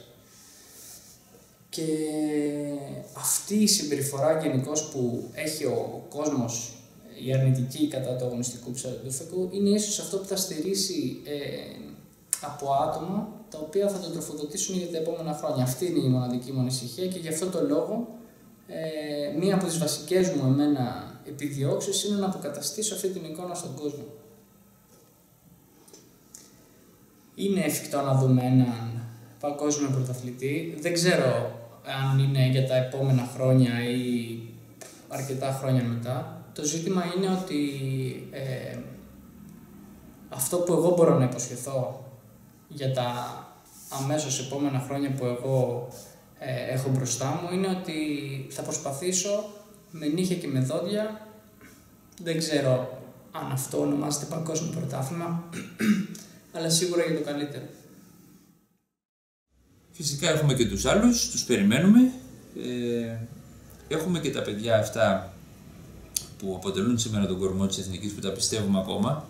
Δεν έχει δείξει ούτε ο Λάμπρος, δεν του έχει κάτσει ο αγώνας που τον βολεύει, και πολύ περισσότερο δεν έχει δείξει αυτά που μπορεί ο Μπαρσάκης. Ο Μπαρσάκης είναι 26 χρονών αυτή τη στιγμή και νομίζω είναι από τους πληρέστερους Έλληνες ψαροντουφεκάδες. έχει όλα τα στοιχεία. Δηλαδή ο Μανώλης ο Γιάνκος μπορεί να του λείπει και μια γρήγορη του φεκιά στα κατρακύλια, ας πούμε, στο ψαχτήρι. Ο μικρός τα έχει όλα. Δεν του λείπει τίποτα, του λείπει να προσπαθήσει παραπάνω, να κάτσει να σκεφτεί τι ακριβώς θέλει να πετύχει στο συγκεκριμένο θεσμό και στο συγκεκριμένο άθλημα και από εκεί και πέρα να δει αν ταιριάζει με την υπόλοιπη ζωή του και αν μπορεί να αφιερώσει το χρόνο και την προσπάθεια που απαιτείται. Από εκεί και πέρα εγώ νομίζω ότι ο χρόνος θα δουλέψει υπέρ του. Δεν έχει να αντιμετωπίσει και διεθνώς τα μεγαθύρια που είχαν να αντιμετωπίσουν οι προηγούμενοι, δηλαδή πλέον δεν κατεβαίνει ο Καρμπονέλ, ο Μάρκ έχει τελειώσει. Οι αθλητές που κατεβαίνουν δεν έχουν το ειδικό βάρος. Ο Σίλβα, ο Πορτογάλος, έχει σταματήσει και θεωρώ ότι είναι μια πολύ καλή εποχή για τους Έλληνες ψαρωτοφεκάδες του αγωνιστικού να διεκδικήσουν αυτά που πραγματικά τους οφείλει το άθλημα και που οφείλουν και αυτοί να κάνουν για την Ελλάδα. Θα δούμε. Ο χρόνος θα δείξει. Εδώ θα είμαστε. Να το παρακολουθήσουμε από κοντά. Όλοι μας αυτό ψάχνουμε τώρα που παλεύουμε τόσα χρόνια στην ιστορία αυτή. Εγώ έχω καταλήξει στο συμπέρασμα ότι θέλει, όπως και σε κάθε άθλημα, θέλει ένα μεγάλο ποσοστό έμφυτης προδιάθεσης, το ταλέντο που λέμε, αλλά εγώ θα τοποθετούσα οπωσδήποτε σε ένα ποσοστό 40%. Πρέπει αυτό το πράγμα, πρέπει να είσαι ψαράς. Πρέπει να μπορείς να αισθανθείς πώς λειτουργεί ο βυθός, τα πλάσματά του, πώς συμπεριφέρονται και γιατί. Αυτό δεν εξηγείται ούτε μεταφέρεται. Αυτό το νιώθεις. Γιατί ό,τι και να σου πούνε για το σαργό ή το ροφό, άλλα πράγματα θα δεις αν βουτήξεις στη Χαλκιδική, άλλα πράγματα στο Θερμαϊκό μέσα, άλλα πράγματα στη Λάρισα. Δεν εξηγούνται αυτά τα πράγματα. Αυτά τα νιώθει κάποιος και του έρχονται έμφυτα. Από εκεί και μετά, ένας τέτοιος άνθρωπος για να πετύχει στους αγώνες θέλει και άλλα πράγματα. Θέλει ένα 60% αφοσίωσης, θέλει να τελειοποιήσει την αθλητική πλευρά, τη σωματική αθλητική πλευρά του εαυτού του, να είναι δηλαδή όταν έρχονται οι αγώνες να είναι σε τέλεια φυσική κατάσταση και από εκεί και μετά θέλει να ξοδέψει πάρα πολύ χρόνο ανάλογα με την περιοχή κάθε φορά για να εξασφαλίσει ότι θα βγει πρώτος. Αυτό είναι το θέμα, δεν είναι θέμα να πας καλά. Είναι θέμα ότι για να εξασφαλίσεις την τύχη κάποιου καλού, να την προσπεράσεις, να την βάλεις στην άκρη, εσύ πρέπει να ξέρεις τα πάντα για το στίβο του αγώνα, για την περιοχή του αγώνα. Όταν είσαι πρωταθλητής δεν σου αρκεί να χάσεις από το εξαιρετικό, θες να κερδίσεις. Θα πρέπει να έχεις κάνει αυτά που θα σου εξασφαλίσουν την νίκη, ακόμα και αν έχεις κάσει ένα μεγάλο ψάρι σε έναν πολύ καλό αντίπαλο και έχει κάνει το κάτι παραπάνω από αυτό που λογικά θα μπορούσε να προσδιορίσει κανείς ως το άριστα σε μία μέρα αγώνα. Και αφού γίνουν όλα αυτά, θα πρέπει να μπορεί να το αντέξει οικονομικά το όλο σκηνικό. Δηλαδή, όταν λέμε να αφιερώνεις προετοιμασίες 15 ημέρες για ένα εθνικό πρωτάθλημα ή μηνιαίες για ένα διεθνές πρωτάθλημα σε έναν άνθρωπο που πρέπει να ζήσει από κάτι άλλο, εντάξει, καταλαβαίνουμε τώρα γιατί θυσίες μιλάμε. Δεν είναι εύκολο. Κάποιοι το έχουν καταφέρει, το έχουν συνδυάσει, είναι πολύ λίγοι αυτοί. Μετριούνται στα δάχτυλα των δύο χεριών, δεν είναι παραπάνω αυτοί που μπορούμε να πούμε σήμερα ότι ήταν γνήσιοι πρωταθλητές. Έτσι. Εγώ θεωρώ ότι τέτοιος είναι ο Μανώλης σήμερα. Ο Γιάννης ο Σιδέρης, εάν ήθελε, θα είχε και άλλα μετάλλια. Το έχει ομολογήσει και ο ίδιος. Του αρέσει και ποτέ δεν θα πει όχι, αλλά δεν είναι ο άνθρωπος που θα το βάλει στο τέλος του δρόμου σαν στόχο. Δεν και καλά που λέμε. Αυτό σήμερα είναι ο Μανώλης. Σήμερα το βλέπει έτσι. Δεν ξέρω για πόσα χρόνια θα το βλέπει έτσι, αλλά σήμερα είναι αυτός. Έτσι ήταν και ο Γιάννης ο Δεγαΐτας. Έτσι ήταν πριν σταματήσει το 2007 για τους λόγους που σταμάτησε. Θα δούμε.